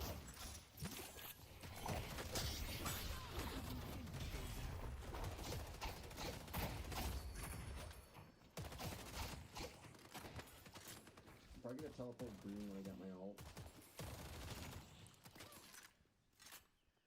So they've had a much more aggro lane than us. I hope I don't need You to know, use pressure us this. pretty well. Not too surprising. Nice combo. Oh, wow, that ult is so stupid. Dude, the ball is so dumb. It's so good against Graves too, because if she wants to pop her ult, I can just ball and then she dies. There's nothing she Oh, can do. wait, yeah. She just dies. You can't hurt me.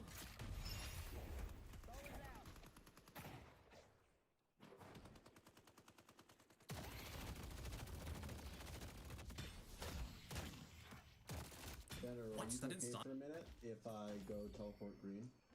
You know, you're good. Okay.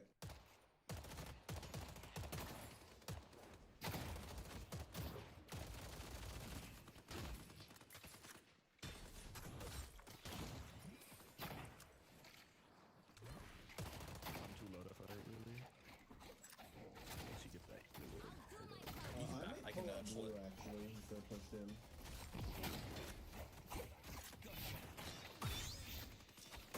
No, it's green. He's pushing it. Speed back, Aiden.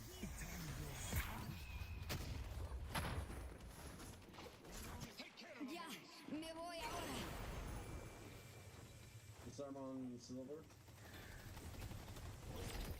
We're in this You together. can dive this. You can no longer dive this. They're not bringing me down.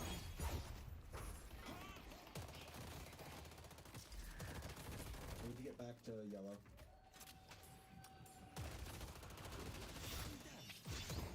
Okay, Celeste, I'm gonna leave you. Go yellow. That's fine. We took out Hayes.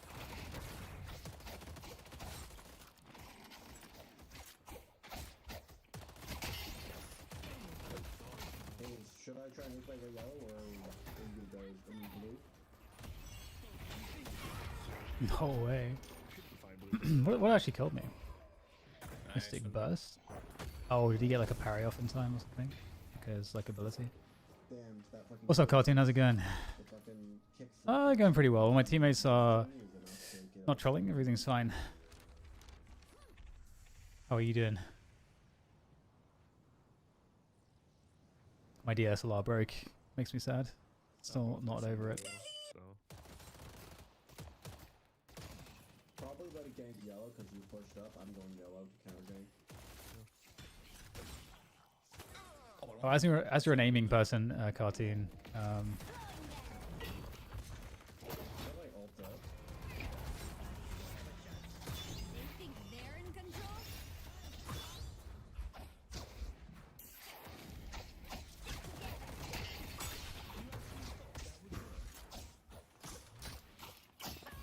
I can't like get away by this guy. Merciless. Great job! Jesus Christ. Got a wrist.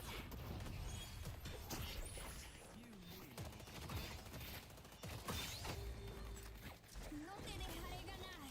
Can't stay here. I'm full.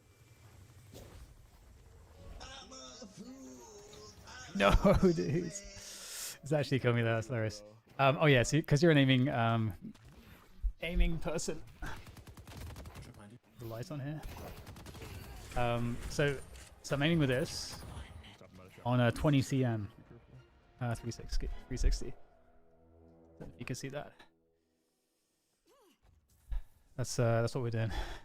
So I don't know, because obviously, like, you know what that's like. Probably like I mean, I know that you've done a lot with really slow really fast sends, but I don't know if you've ever done it with like a fingertip mouse. Where's hitting the slots?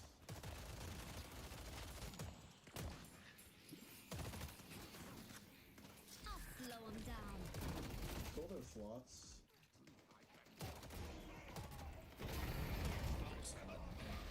Mucho más que eso. Matarlo. Just holding Apollo. Elegiste la pelea equivocada. Apollo on me. Do I heal? You can't let this out here? No, you can't. I'm leaving slots and going to kill. This is such a bad situation.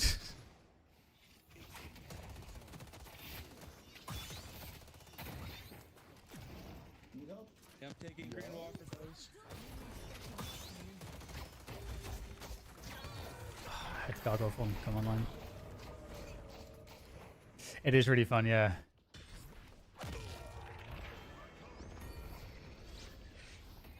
Oh, nice. So okay, so you developed your fingertips like crazy, and then switch to a slower sense where you get the control and you can still use fingertips.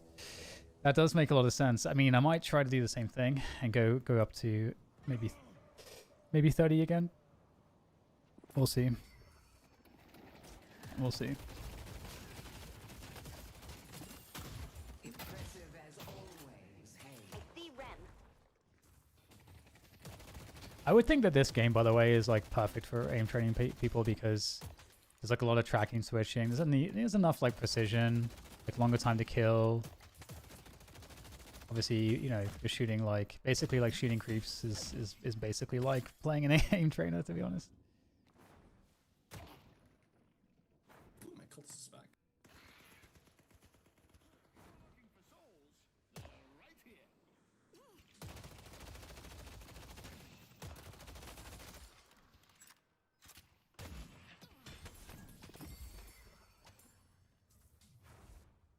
I'm just a spirit jar patiently waiting, sitting here with no cares in the world. Just I got you.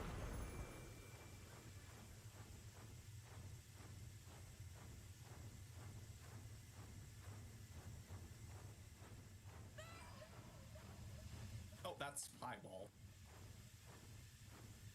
Can you shoot the minions?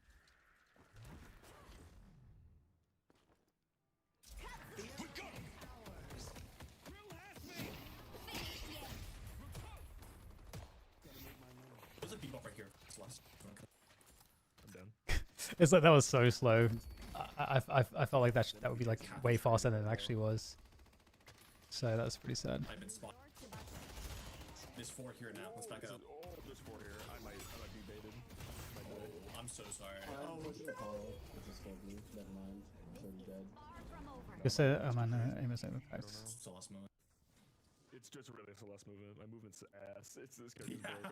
Yeah, I totally agree. I mean, aim is actually insanely impactful in this game. Bro, Like, it makes just you feel good though, no?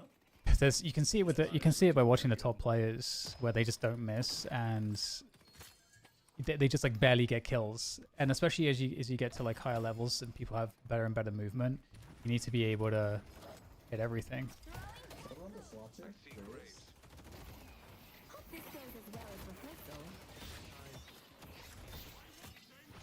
saw the slot machine. Hopefully I don't die for it. I might die for it.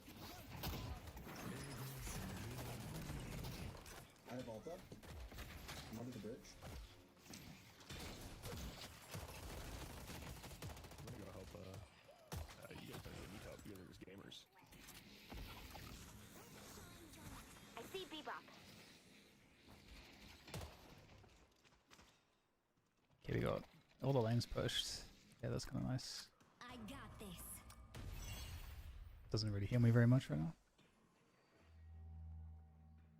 I don't know what they want. Yeah, yeah. I mean, Deadlock could like be harder aim-wise, but I think it's in a pretty good spot because the game itself is so hard already that if the mechanics are also ridiculous, it would be a problem. And the aiming mechanics, I think, or rather, the movement mechanics are really, really challenging, obviously. So, Might want to get with the others. so I think that's something that's really cool because it's a way to have the game be still mechanically very demanding without making the aim ceiling even like more hardcore. Where's the sun? Oh, it's a comeback and I see. I see fence. Oh, I have my ult up. Hey.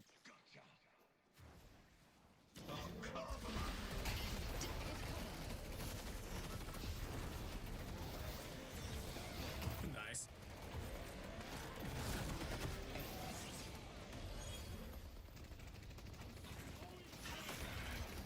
Listen, we'll go yellow if you got food. Yeah. Fight green. Oh no, I'm dead.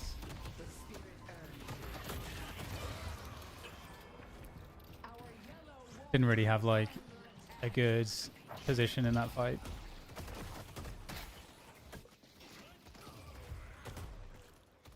My teammates are doing a great job though. Quake mechanics in the look would be great, yeah. But yeah, this game is, I mean, this game is really satisfying once you realize, once you understand enough about the game to recognize how important it is to be efficient. Like if you wanted to boil this game down to the one sentence, it's like what it is this about creating better trade-offs than your opponent, right? Because, and you got to understand like implied value, because that's kind of what macro is. Like for example, if you push a wave, that's gonna, okay, you'll get experience from pushing the wave, but having the map control, it gives you an implied amount of souls back. You don't have those souls right now, but you're more favorable and have more options to get them than your opponents. And so sometimes you need to like calculate these trade-offs around objectives in the macro to be able to basically overall come out ahead. Because if it was just about souls, you could just sit there and farm all the time, but the getting souls is going to require map control, it's going to require objective play, it's going to require good pressure, controlling information and stuff like that. So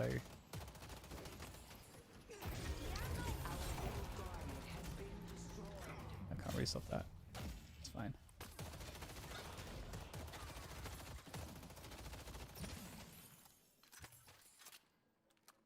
Okay, we're getting everything pushed actually, so they're gonna have to defend the right walker. So I can steal some shit here. Actually, there's another camp I can steal over here. You are perfect.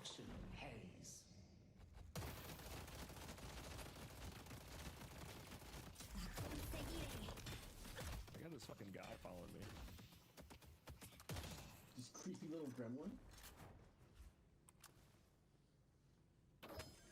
Vin, where'd you go? Vin, where'd you? Oh no, you're right there. Okay. I trolled. I didn't know you were right there. I can't look on the map. Okay, Silver's close to me now, so I gotta be careful about that.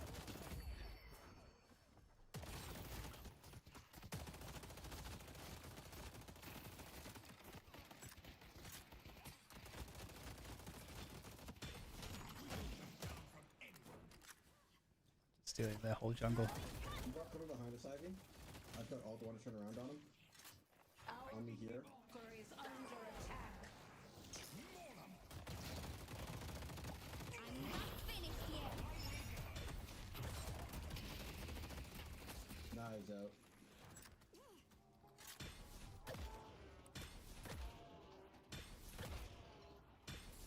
They could be anywhere.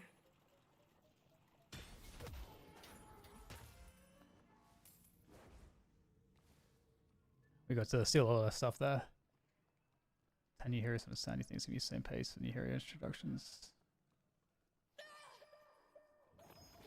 What do you mean? Do you mean like is it going to be like slower to learn for new people, or do you mean or what do you mean?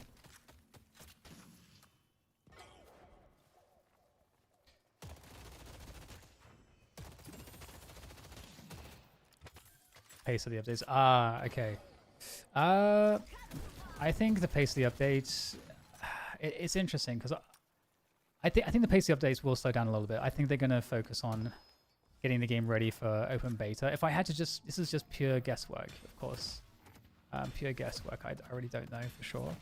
But I would imagine that they're going to think about, okay, we want to retain the players once we go open beta, because when they go open beta, you know, Valve's going to be able to kind of push the game on the front page of Steam and everything. So they're going to be able to get an insane amount of people playing because it's free to play and it will require no invites. So many people have kind of like heard about it, but like haven't wanted to go so far as to go to the Reddit and like or find somebody that's a key to give them. So they need to be able to ensure that the game is really in a state to accommodate new players. So they've got the brawl modes. Time to soar. They've got the brawl modes, but they really need to make sure that matchmaking, I think, gets fixed up. So I think that's going to be a really big priority, more so than some of the other stuff.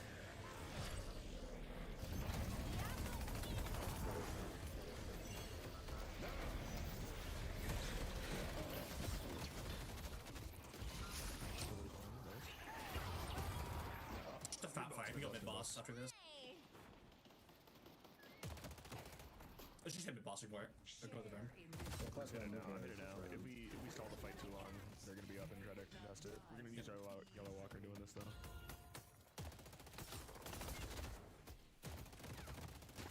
Only use our yellow walker if they're smart. Okay, they're smart. Leading the They ritual. are smart. I still think it's a worthy trade. Yeah. Can I get there? Can't get there. I'm That's gonna try fine. and go catch it now. I guess I would have to go there from here. Under attack. Yeah, it's gone. We're kind of slick with that Riju timing there with the melees. Been defeated.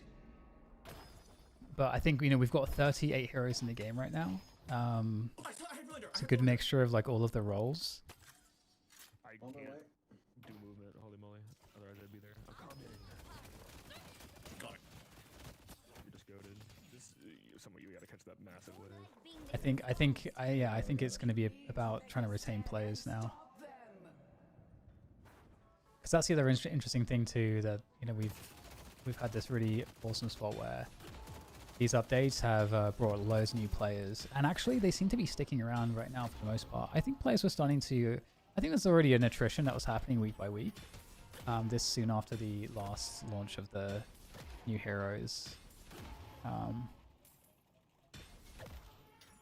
So I think people are really kind of feeling like, okay, all right, you've got my attention. This game feels like it's here to kind of stick around. I'm just kind of like farming right now. It's like, I'll get I'm on my way here is where I don't think take the lead. You know, it feels like, you know, my team's cleaning up so much of the map, which is like good pressure. So No, he still got it. He's 40k ahead. Yeah, he is 20k. like huge. Rem's also there. It don't matter. Rem, this Rem He'll sucks. push Blue Walker.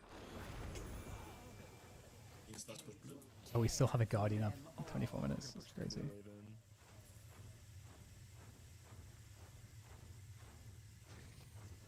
I see Rem. Did I just see you shoot a box with your ult? He was running in it.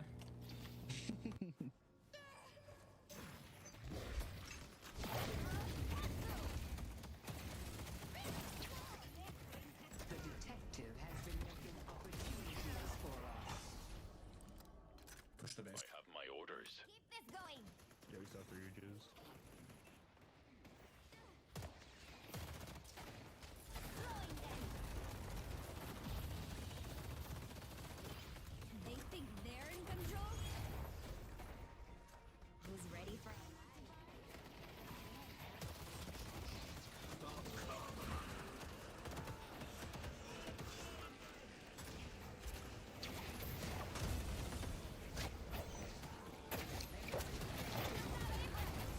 I need this to work.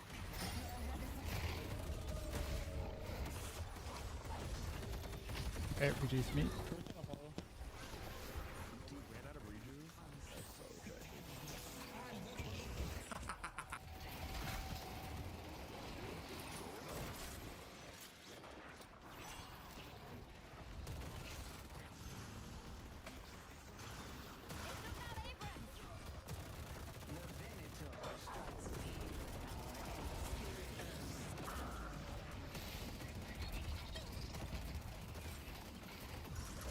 Okay, we're like really not killing the shrines here. Could be anywhere.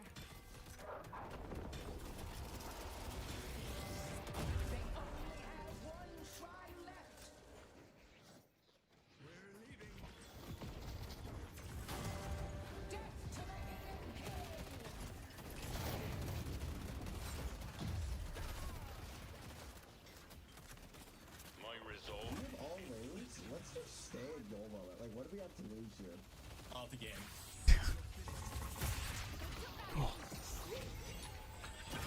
I'm dead. I'm dead. I might have trolled the fat calm. Let's get the fuck out of here.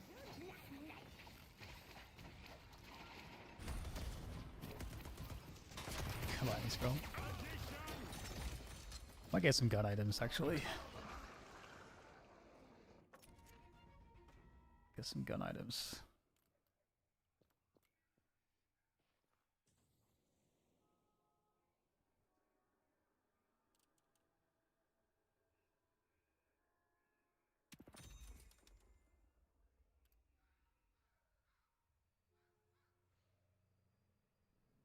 What gun items do I want?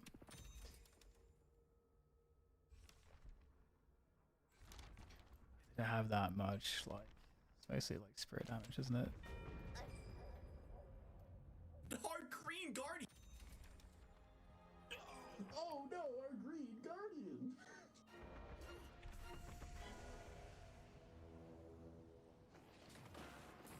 I'll get him.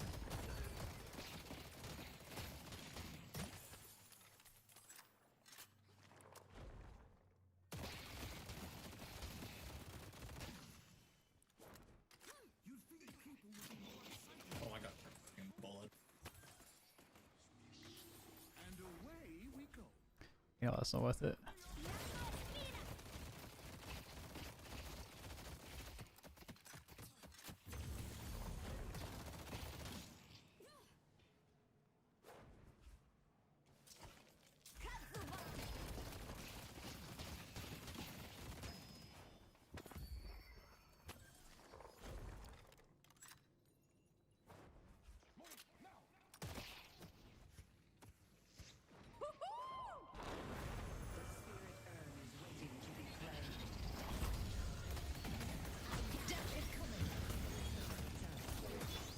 Okay, not good, not good.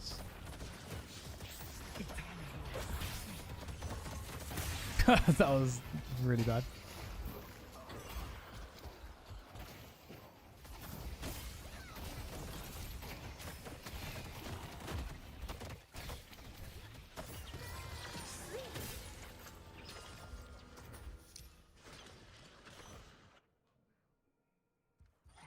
Kind of feeding.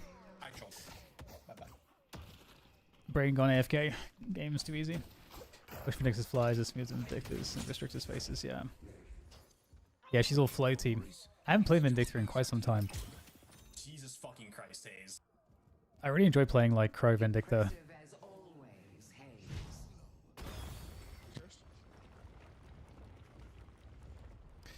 Vindictor, so one of the things that's really cool about this game is that the different heroes have different kits where they have completely different strengths in a fight. And so you have to learn how to approach fights from the perspective of every single hero type.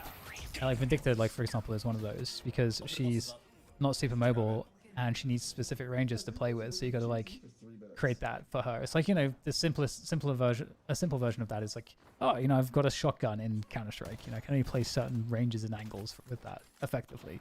It's kind of it's much more complicated version of that because you're having to dynamically pick all your spots across the map in terms of engagements, how you engage and how you itemize, and I said I really need my help, to be honest. Just get this gun buff. This is one of those games where, you know, I just haven't really had to do anything useful. So, do you want to get the casting buff on the left? My bad.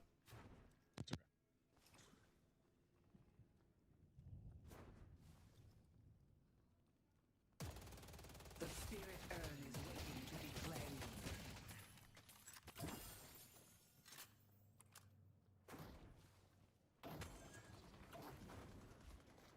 Oh, we found all of them, actually. Coming in. I'm so sad.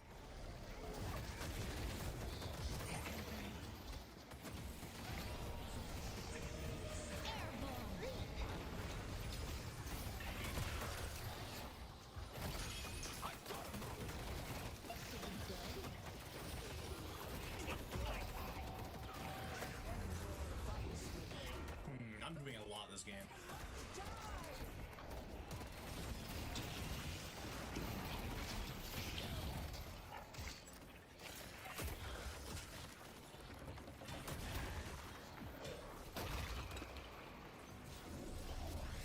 ¿Creen que están ganando? GG, boys. GG, well played. GG's. Oh, that was made easy for me.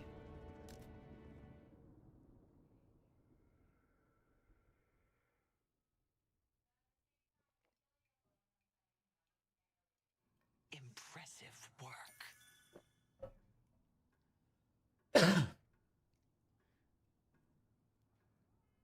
You gotta love the games where you don't have to do too much work. I was just like farming that whole game, didn't do anything. I mean, this haze was killing everybody. Fantastic. Okay, Go Ivy have is fun without just... me. It's Ivy's okay. great, but I don't know, not super stimulating, I gotta say.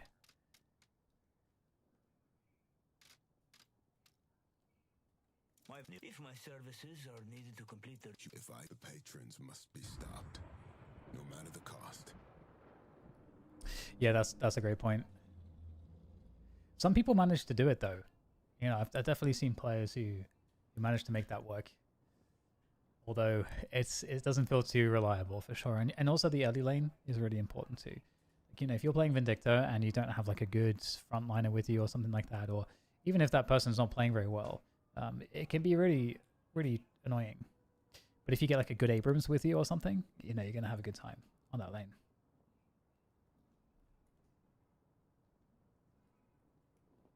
So that's like another like really huge piece of variance. Like who did I play of the new heroes? Oh yeah, my first game was Silver that I ever played, my one and only game. The lane that I had was Talon and Vindictor on the other lane, and I had Graves with me. So neither I or the Graves could hit them ever in the lane because they were just in the air all the time, and so like out of range for Silver and out of range for Graves. Yeah, Talon, yeah, exactly. Yeah, I was just like, oh, this new hero is really fun. Like, this is a great time.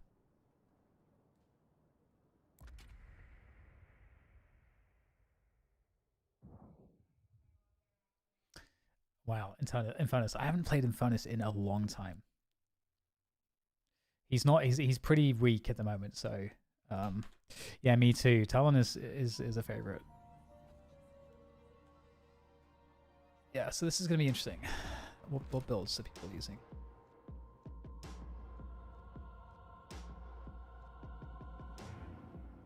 You built a life for yourself here in New York, Infernus. But it could be so much more. Buds. This is my bread and butter. Yeah, I got. Who's with me? Silver against Calico Apollo. Okay.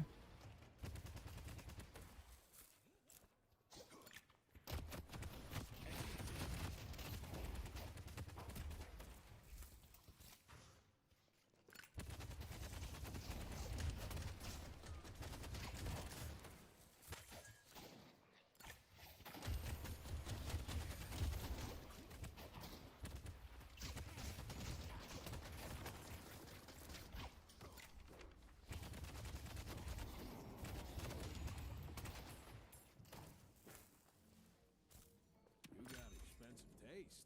Really awkward, my bad. Read me like a fucking book.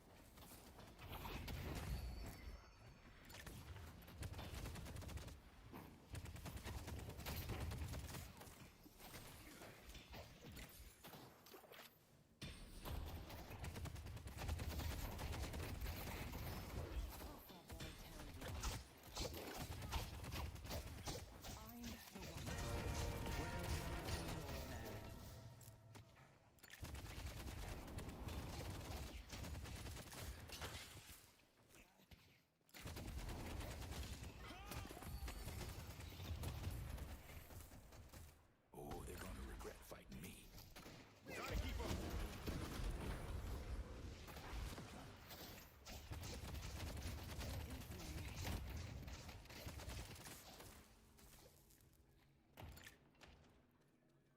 Okay, boxes and creeps. Maybe you should try to steal those.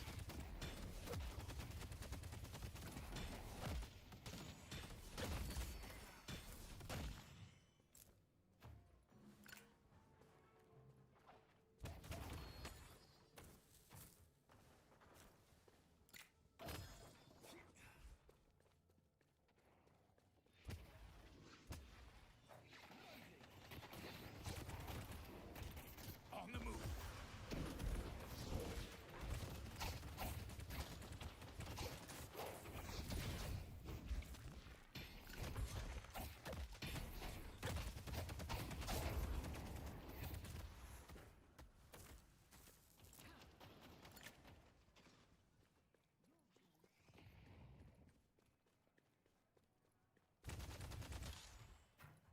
Goodbye. Okay, what are we buying next? You kind of need some sustain here. That's gonna help keep the blood on the inside.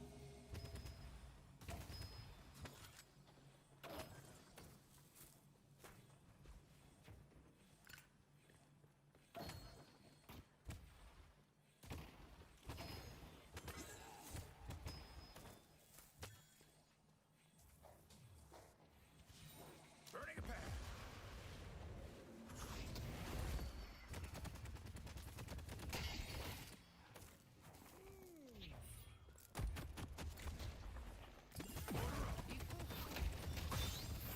How is she not burning? Like, I like it. Like, isn't my crosshair like on her just the whole time? Like, I don't get it. If you like that, I got I some don't get other it. stuff to throw off the truck.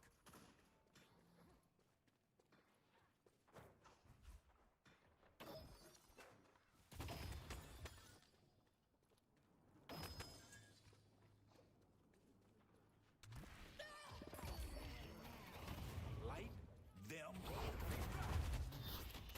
Does me. No one outruns me. Throw napalm. I really expected more. How is it?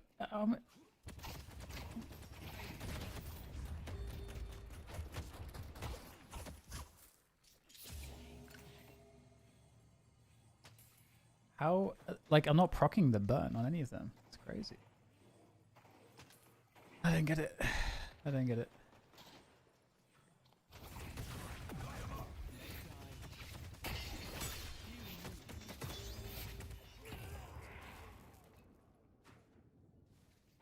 'em out. Damn.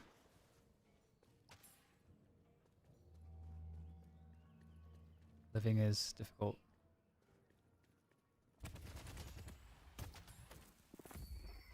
Oh, I'm gonna lay 'em out.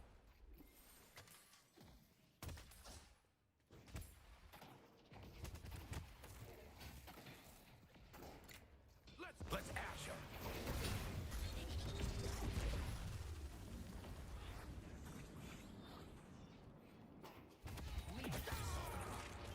Oh, she's sending it to kill me.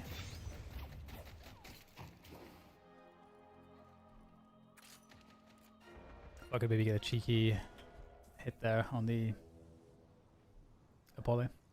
But then I realized he can just parry it. As I was doing it, I was like, he can just repost this. Begun his great work.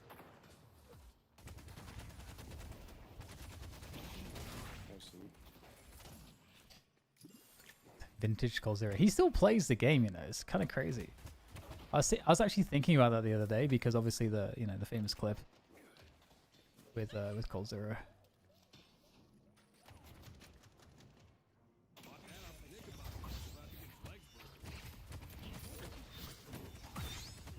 It's like both these heroes are so hard for me to actually hit.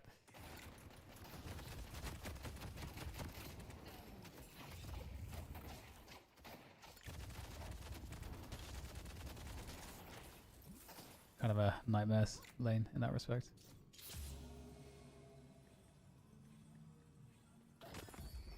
Also, like, I would love to gank, but it's hard to find spots for that when we're getting kind of owned on the lane.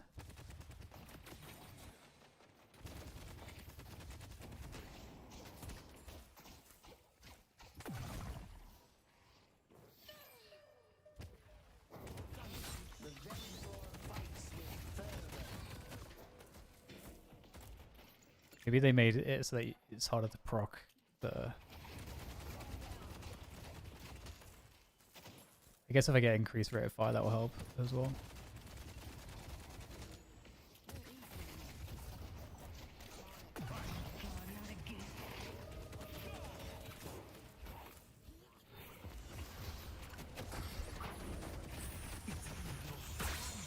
Oh, I'm fucking dead. That shit's so strong. It's another like terrible start to a lane. Not like insanely far behind, but it's kind of horrible. Yeah, people recognize the name, and the voice happens more in Counter-Strike than it has in anything else. Oh, I should have not killed those. I should have let my silver.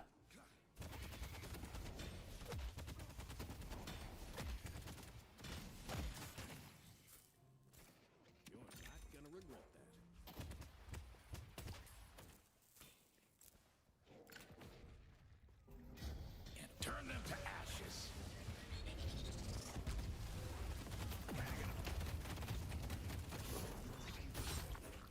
There's one.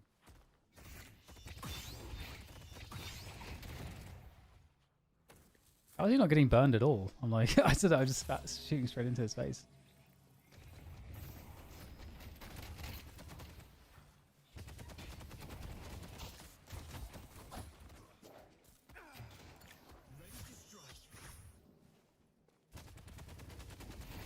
I admit it.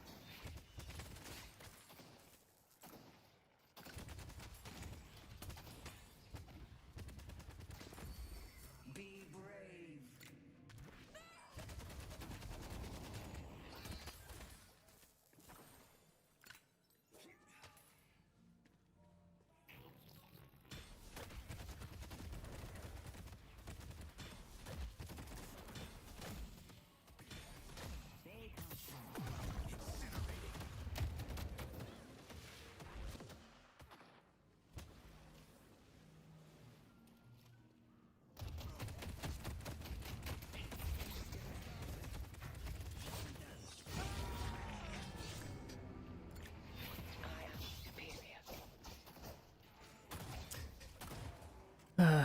Should have also helped there. I was It's like a this is like a shitty spot because my HP's just so low. Ooh. That would be really nice if he gets that kill. And it's coming to help. That's good. That's good. That's really good. That was unlucky. If they get the other player too, the Apollo, that'd be so sick. Seems impossible to kill him though. There we go. Thank you. The tide will be paid in blood. Okay, so hopefully we can catch up here. Back off. The spirit urn is waiting to be claimed.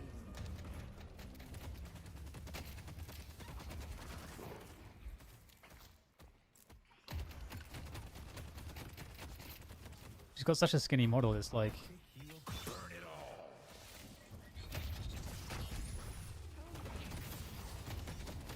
I'm just like, I can't, there's no way I can like escape Calico and Apollo. They're both so fast.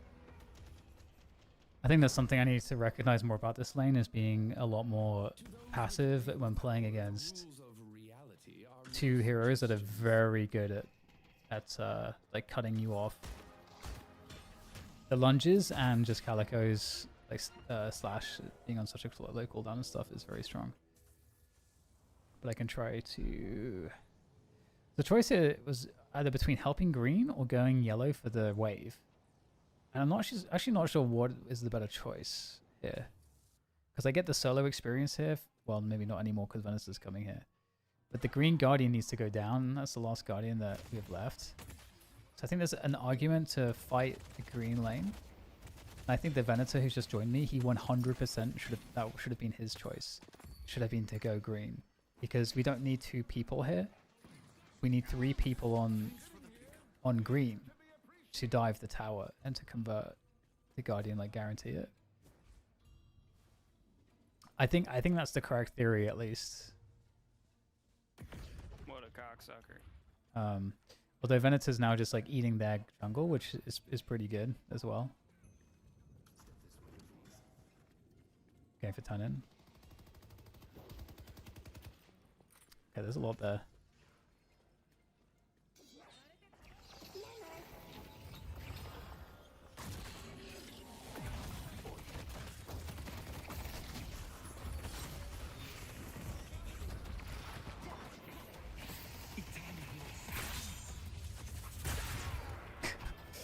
Such a strong ult. Such a strong ult.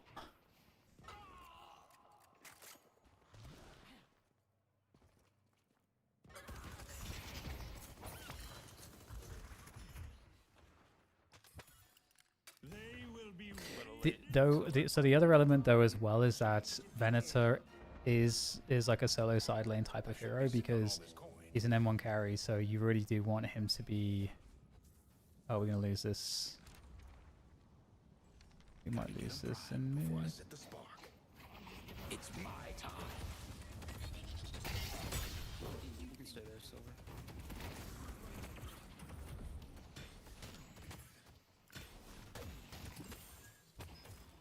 But given that I'm really far behind, I think it would have been...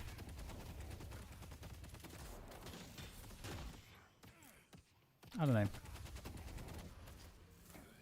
This is not the end of the world.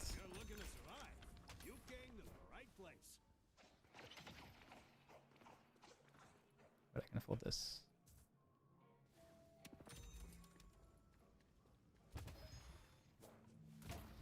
Calico blue. They're gonna want to try to take this Guardian down.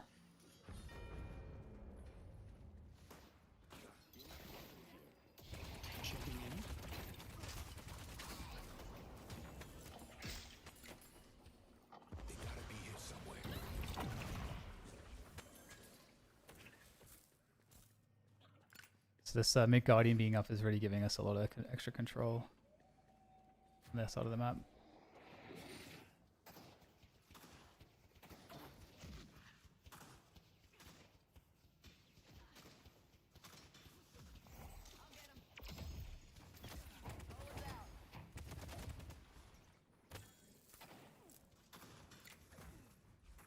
So they would like farm their shit.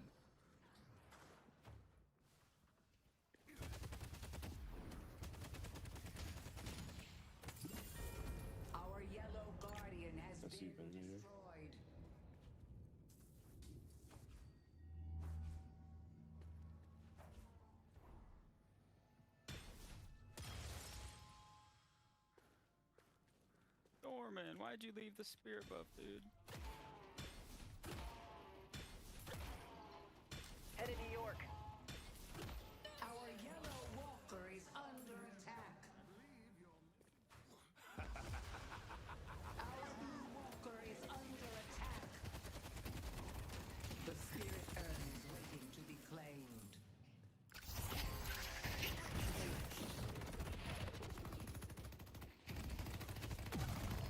Who's with me?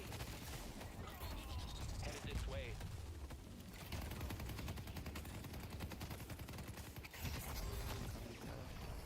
Oh my god.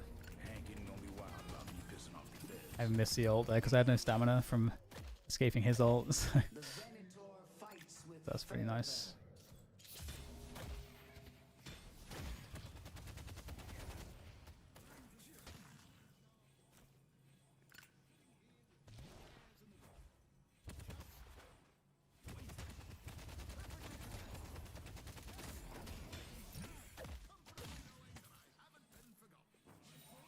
Steal their sinners. Our map control has been really good this game so far. We've had really good pressure everywhere.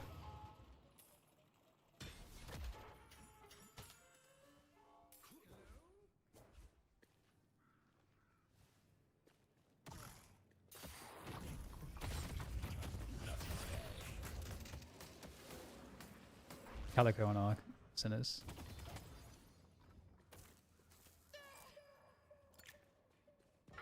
headed to yellow. Can't hide forever. Our green Didn't take the walker gamba is though. under attack. Oh, she did maybe. There's a lot of people on me. I'm scared.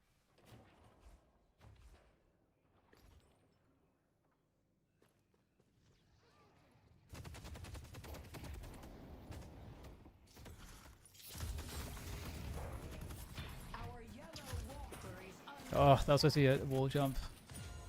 Oh. Awkward. Did we lose him? Rem for the win. Calico as a cat is targetable. You can shoot the cat, yeah.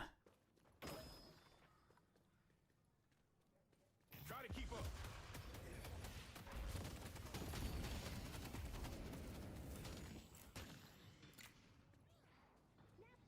Our green walker is under attack. What is the Apollo doing here?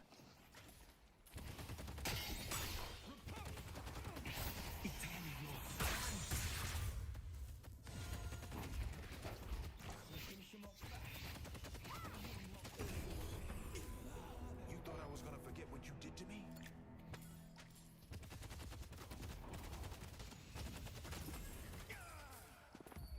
Such arcane mysteries she will show you.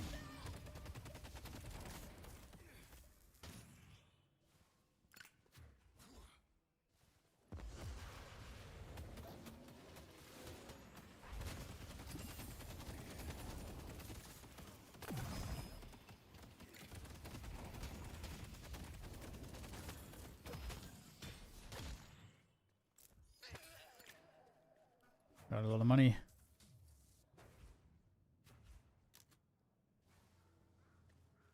Oh my god, I love you. I could actually kiss you in the mouth. Got you, bro. Just a little sleepy guy. The doorman has begun. God's his sleepiest heroic soldier. work. Yeah, I gotta reset.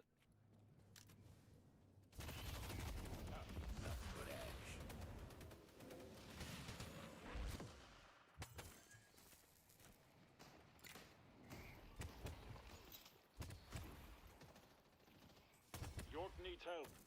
Our green walker is under attack. Yeah, I'm more dangerous now damage-wise, which is good.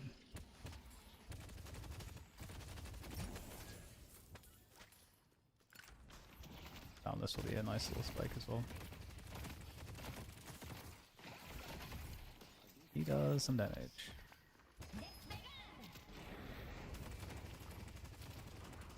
Dude, that's like, you know, the air UFO, whatever it is in game training. Alright, they left too. On the move.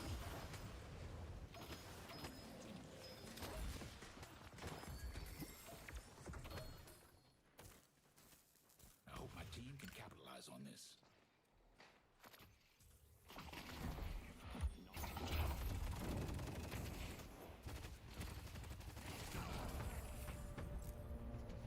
Keep fighting, Infernus. I see Calico.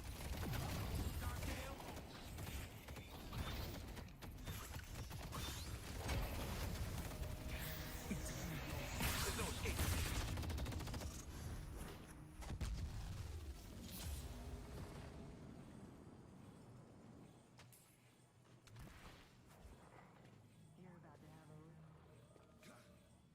Can you push screen up? I'm gonna bring her in.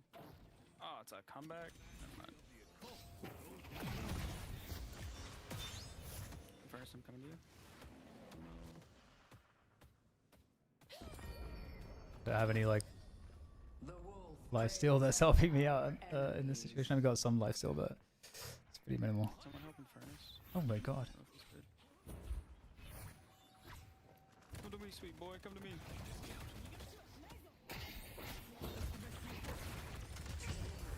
Nice. Oh my god. Greedy fucking bitch. Oh my god.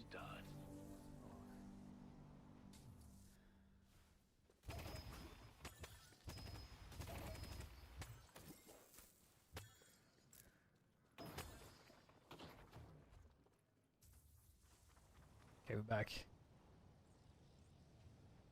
We got smug face going on. Deadlock caster. What's up, Viper? Bring us the intro. Nice. Well, what rank are you? I mean, maybe I'll be in one of your games. You're NA, right? I think you're NA. I would assume so. I associate you with the NA portion of the show for some reason. I don't know why.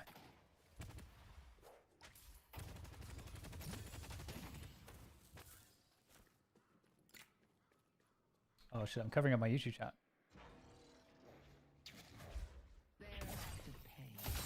Oh shit. Okay. That was not the best time to like look at my chat. Okay, Apollo is looking. The Green Walker is gonna get some contacts. Yeah, This I'm is gonna grab blue. I don't have any flame. A flame dash would be kind of nice right now, Yeah, but he's coming in too. You guys should try and back up a little bit if you can. Our green walker is under attack.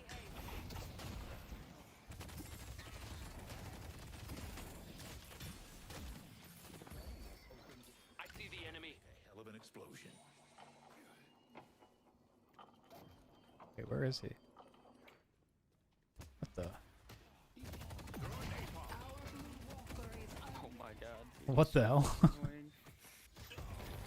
Did you guys see that? What the fuck? I'll burn all of you. We can back up. We're outnumbered. And blue needs to be shoved. That was that's not normally like. No, we might lose this shit. Headed to Broadway. No, my favorite walker.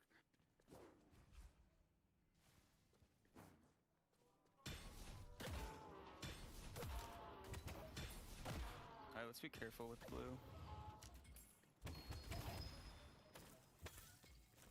My tunnels. Her strength will be yours. There you are.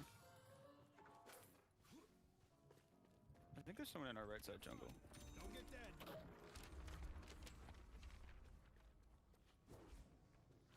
I'm investigating. Do we want to try and stop that urn or let it go? Let them have it. I don't think we can really push it. Our planes push up like that much. Order a cocktail.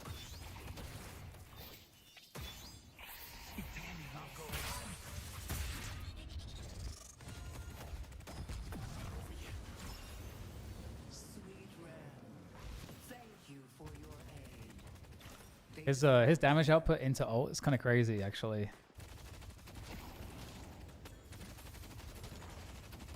The fact that he can just hit you so hard with that stuff Here, is. Graves, Senator. Then just ult you to finish you off. He needs to get you half with the lunges.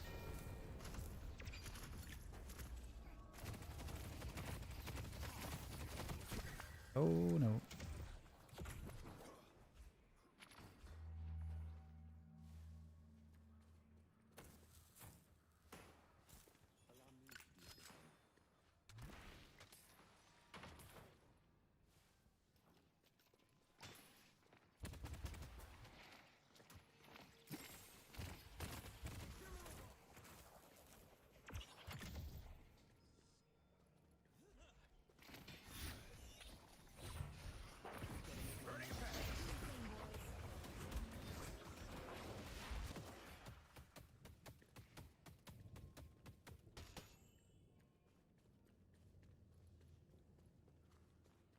Ran the wrong way.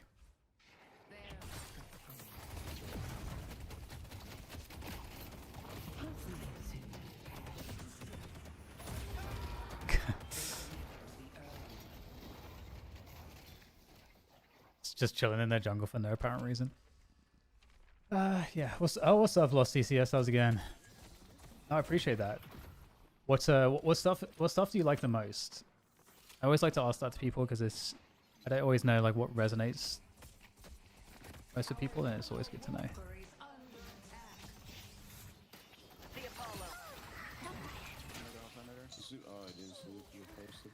I'm hoping in the next couple of months I'll have more time to make content and sit down and actually do that properly. Senator, give comms. Oh, sweet. That's awesome. I got slept and then I was dead. Oh. My bad. And how's it been going?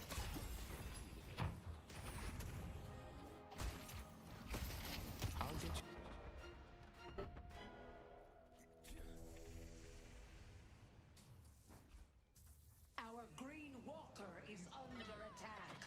Yeah, but can we keep I'm green?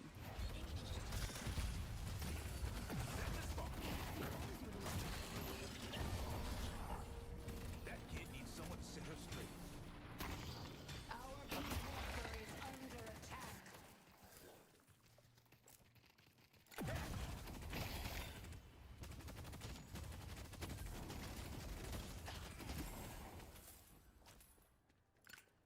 The walker has been saved. The doorman is facilitating our victory.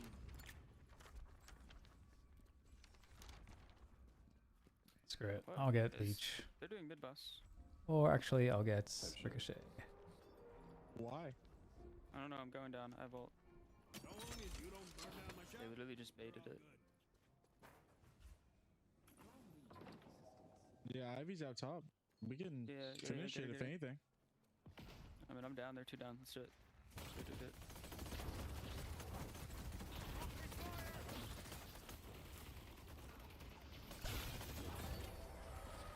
Sick.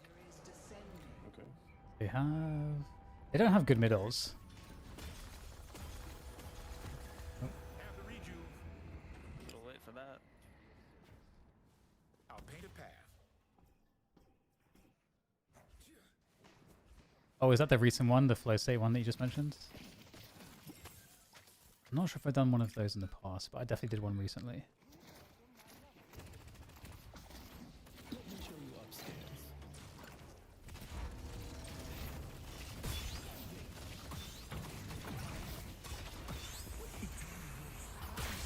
No, I'm dead. That ult is crazy.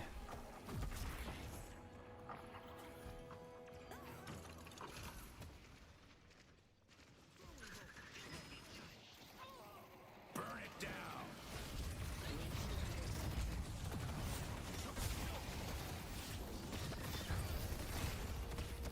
Jesus Christ. Graves is so fucking annoying. That was crazy. Nice. Like a little presentation type deal. Yeah. Those videos I want to make into like properly produced videos. You know, where there's like a lot of just good visuals to go along with the speech. I think that'd be really cool. Just to make it even more kind of evergreen. The next one I have like that I've been meaning to record. That I might actually get that recorded tomorrow. Actually, now that I'm thinking about it, is on confidence. That should be a pretty fun one too. Thanks, Killer Smasher. Appreciate it.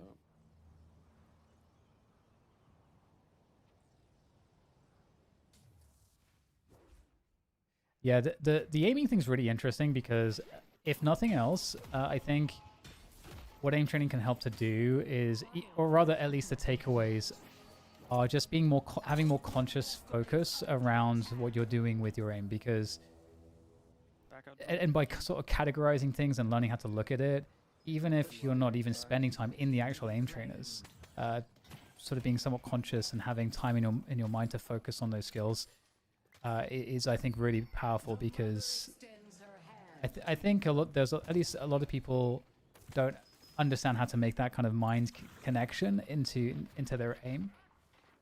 And it's something that when I was a really young player in the Quake days, I kind of recognized that I had to kind of do that, spend time just focusing on just very specific techniques or movements, and learning how to like generate control in let's say for me it would be like the railgun back. Oh my god, what the? He used slowing hex on me, I think, or capacitor. Oh, it's capacitor, right? They're getting away from that. I was like noticing that I'd have trouble with like long range rail shots, and there was like a couple of techniques involved in that. And one of the things I noticed was that my sensitivity and my setup makes it really hard to make those types of movements. So I would just isolate those types of fights and those types of movements, and just really try to kind of get that feeling. It's very similar with aim training, where you're trying to get the feeling of specific movements, like you're saying, like that. Okay, what is it? If I do less tension or more tension, what does that feel like? And then kind of finding that sweet spot for the technique, and then practicing that specific thing, and then trying to habituate it over time. Even if you're not in the aim trainers, I think just there's a lot to be gained by just learning how to think in that way. And I think as well the other thing that's also crucial is not to necessarily, if your goal is to get good at the game, like Counter-Strike for example, to not what's the best way to put this? To not create imbalances in how you think or how you approach training.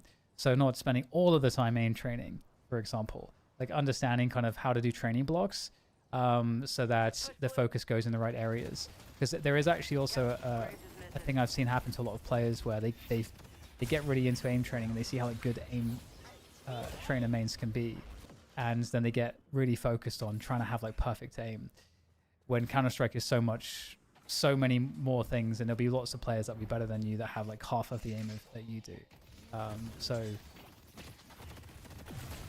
not really making my point in the best way, because playing at the same time as doing this is challenging, but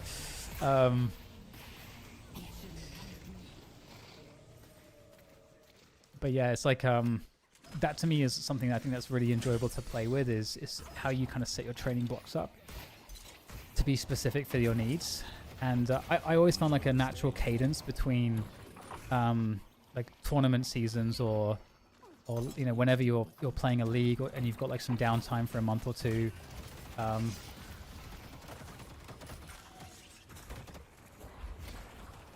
Like I would do stuff like let's say if I was going to do really hardcore aim training, because I'm like, okay, I played this league this season, now I'm going to review, okay, where do I think the problems were?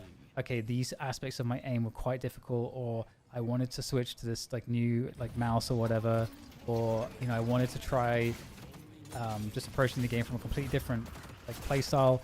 I've got all this time in this off season to do all the experimentation, and then I would always try to lock in precisely my approaches that I would use for the next season by the end of that off season. So I've done all of my experimentation, or if I've completely changed my setup, maybe I spend 2 weeks just playing like the equivalent of like a death match, or you know, maybe aim training, or just doing technique work, and not really trying to look at focusing on the game, because I'm trying to improve this other specific thing. You can get really far in terms of progress way quicker if you are purposeful with what you're doing, how you're spending your time in the game. So with Deadlock, I've been trying to do that very recently, where I'm trying to break the game up into different parts of the theory, and then trying to practice that very deliberately in the games, and then trying to review the demos, and kind of, you know, keep reminding myself by looking at the examples of top players playing, and then I can kind of understand what I'm looking for in those demos more specifically. I'm looking for very specific things. And are we losing the game right now? Yeah, we're losing the game right now.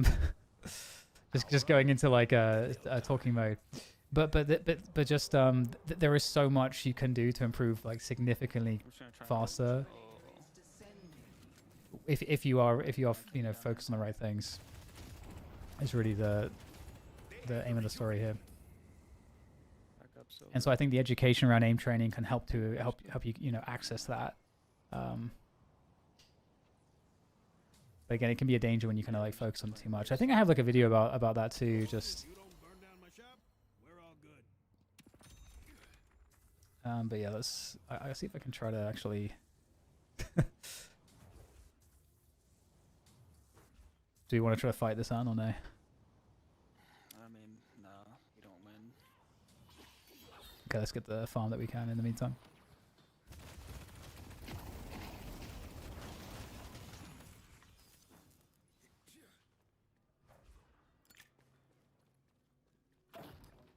Ken wants to get picked. Yeah. Sorry, PC exploded. Welcome back. They delivered the urn. Yeah, so the usually I think what happens is or oftentimes it's the case you feel like you're getting worse when you're trying to focus on certain things, and the reason is because there's a trade-off when you're trying to focus on very specific things. You're not kind of just playing intuitively, Back up. which gives you a lot more kind of cognitive bandwidth to focus on actually making decisions in the game and playing the game. Oh, this is bad. This is bad. Oh, no. They're going to get isolated and killed.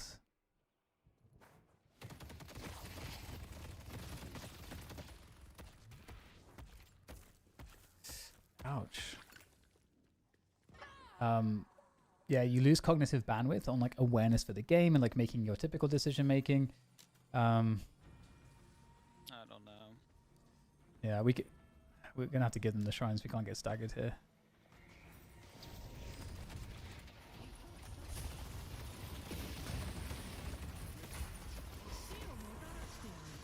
Look at that.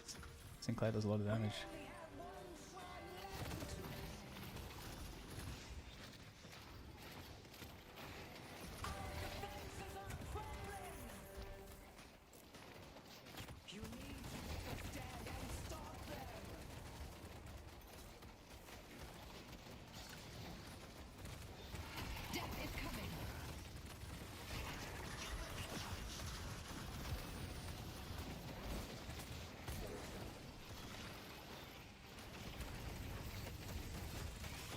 Oh, I don't need ammo. Goes really low.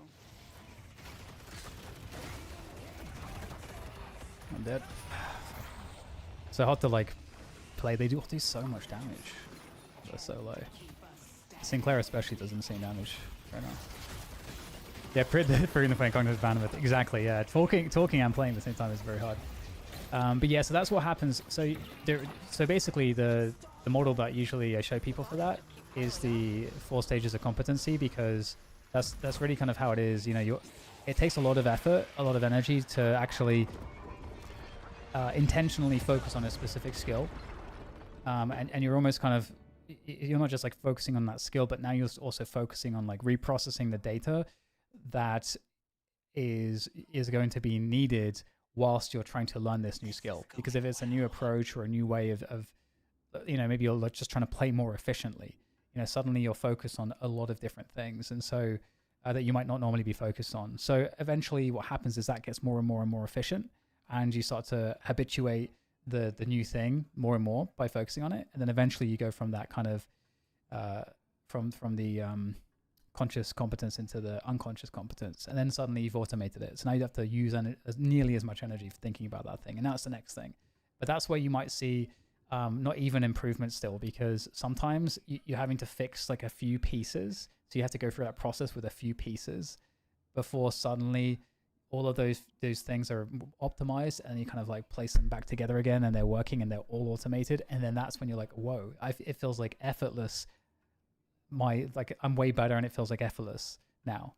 So that's kind of like explains that phenomenon. So if you've ever experienced that, where you get a lot better suddenly, and after like a period, like a week or a few days of just feeling like you're just like sucking, that's often kind of what that actually is. So that's I think one of the reasons why being process oriented is important, because if you are losing and you know that's what's happening when you're trying to learn, it feels really bad if that's happening and there's no point to it, or feels like there's no point. But if you know that that's actually you getting better, then it's I think easier to deal with.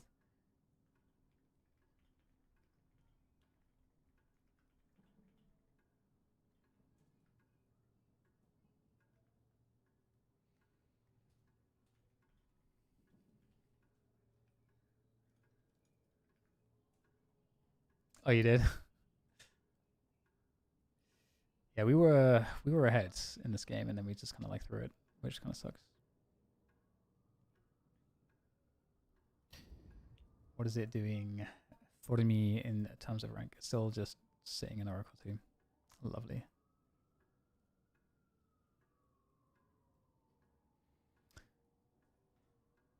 But a lot of improving is about setting the stage for the practice that you're doing. And again, if you're in tournament mode, the way I approach it is quite different, because you just need to be really sharp on the fundamentals, and you need to be kind of playing practice almost as close to the state of as to how you would play the competition as possible. And so those are two completely different approaches, I would say, personally. Whereas when you're obviously focusing on learning, it's totally okay to be kind of like functionally a lot worse, because you're just improving all these small pieces.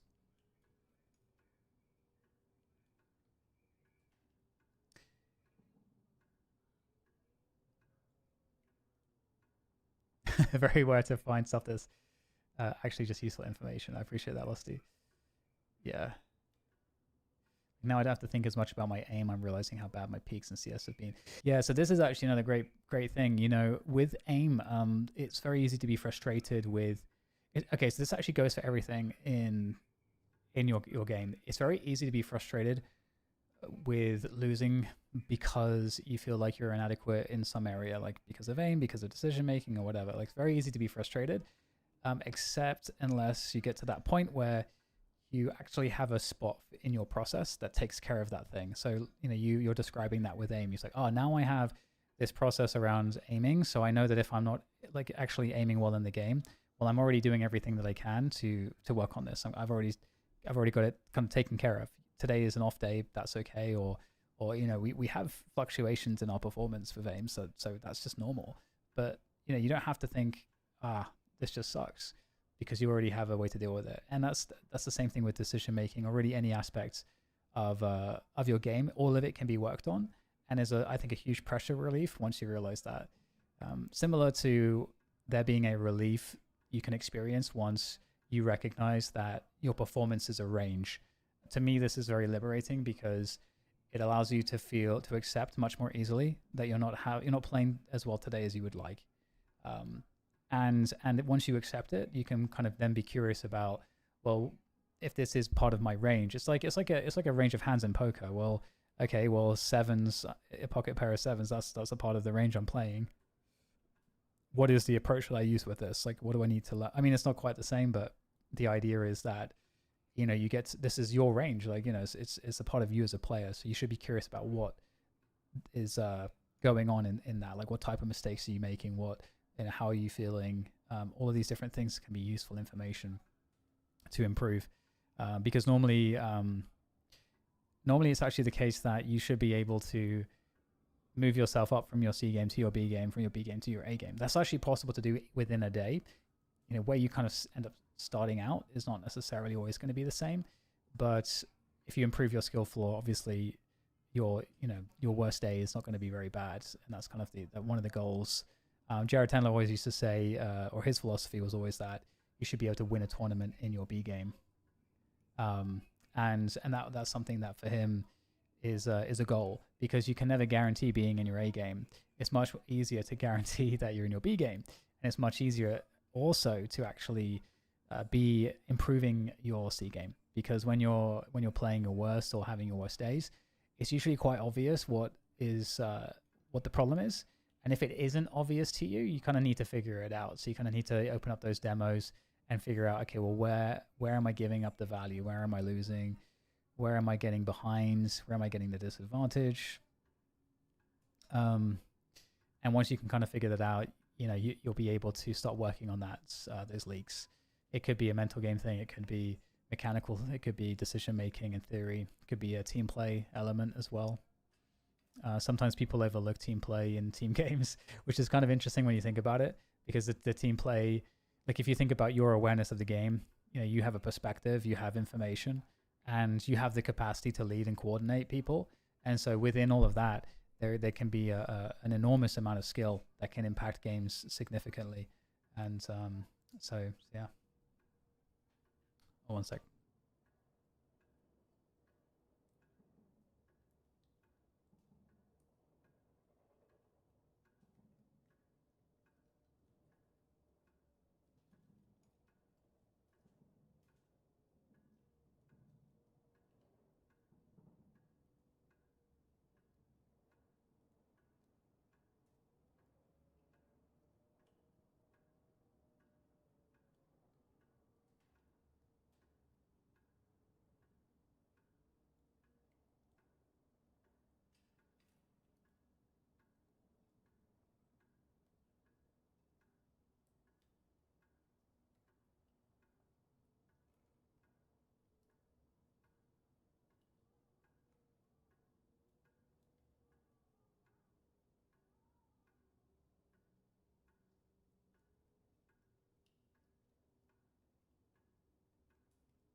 All right. Well, I am going to pop off. I hope all you guys have success in your games if you're playing, especially you, Jster.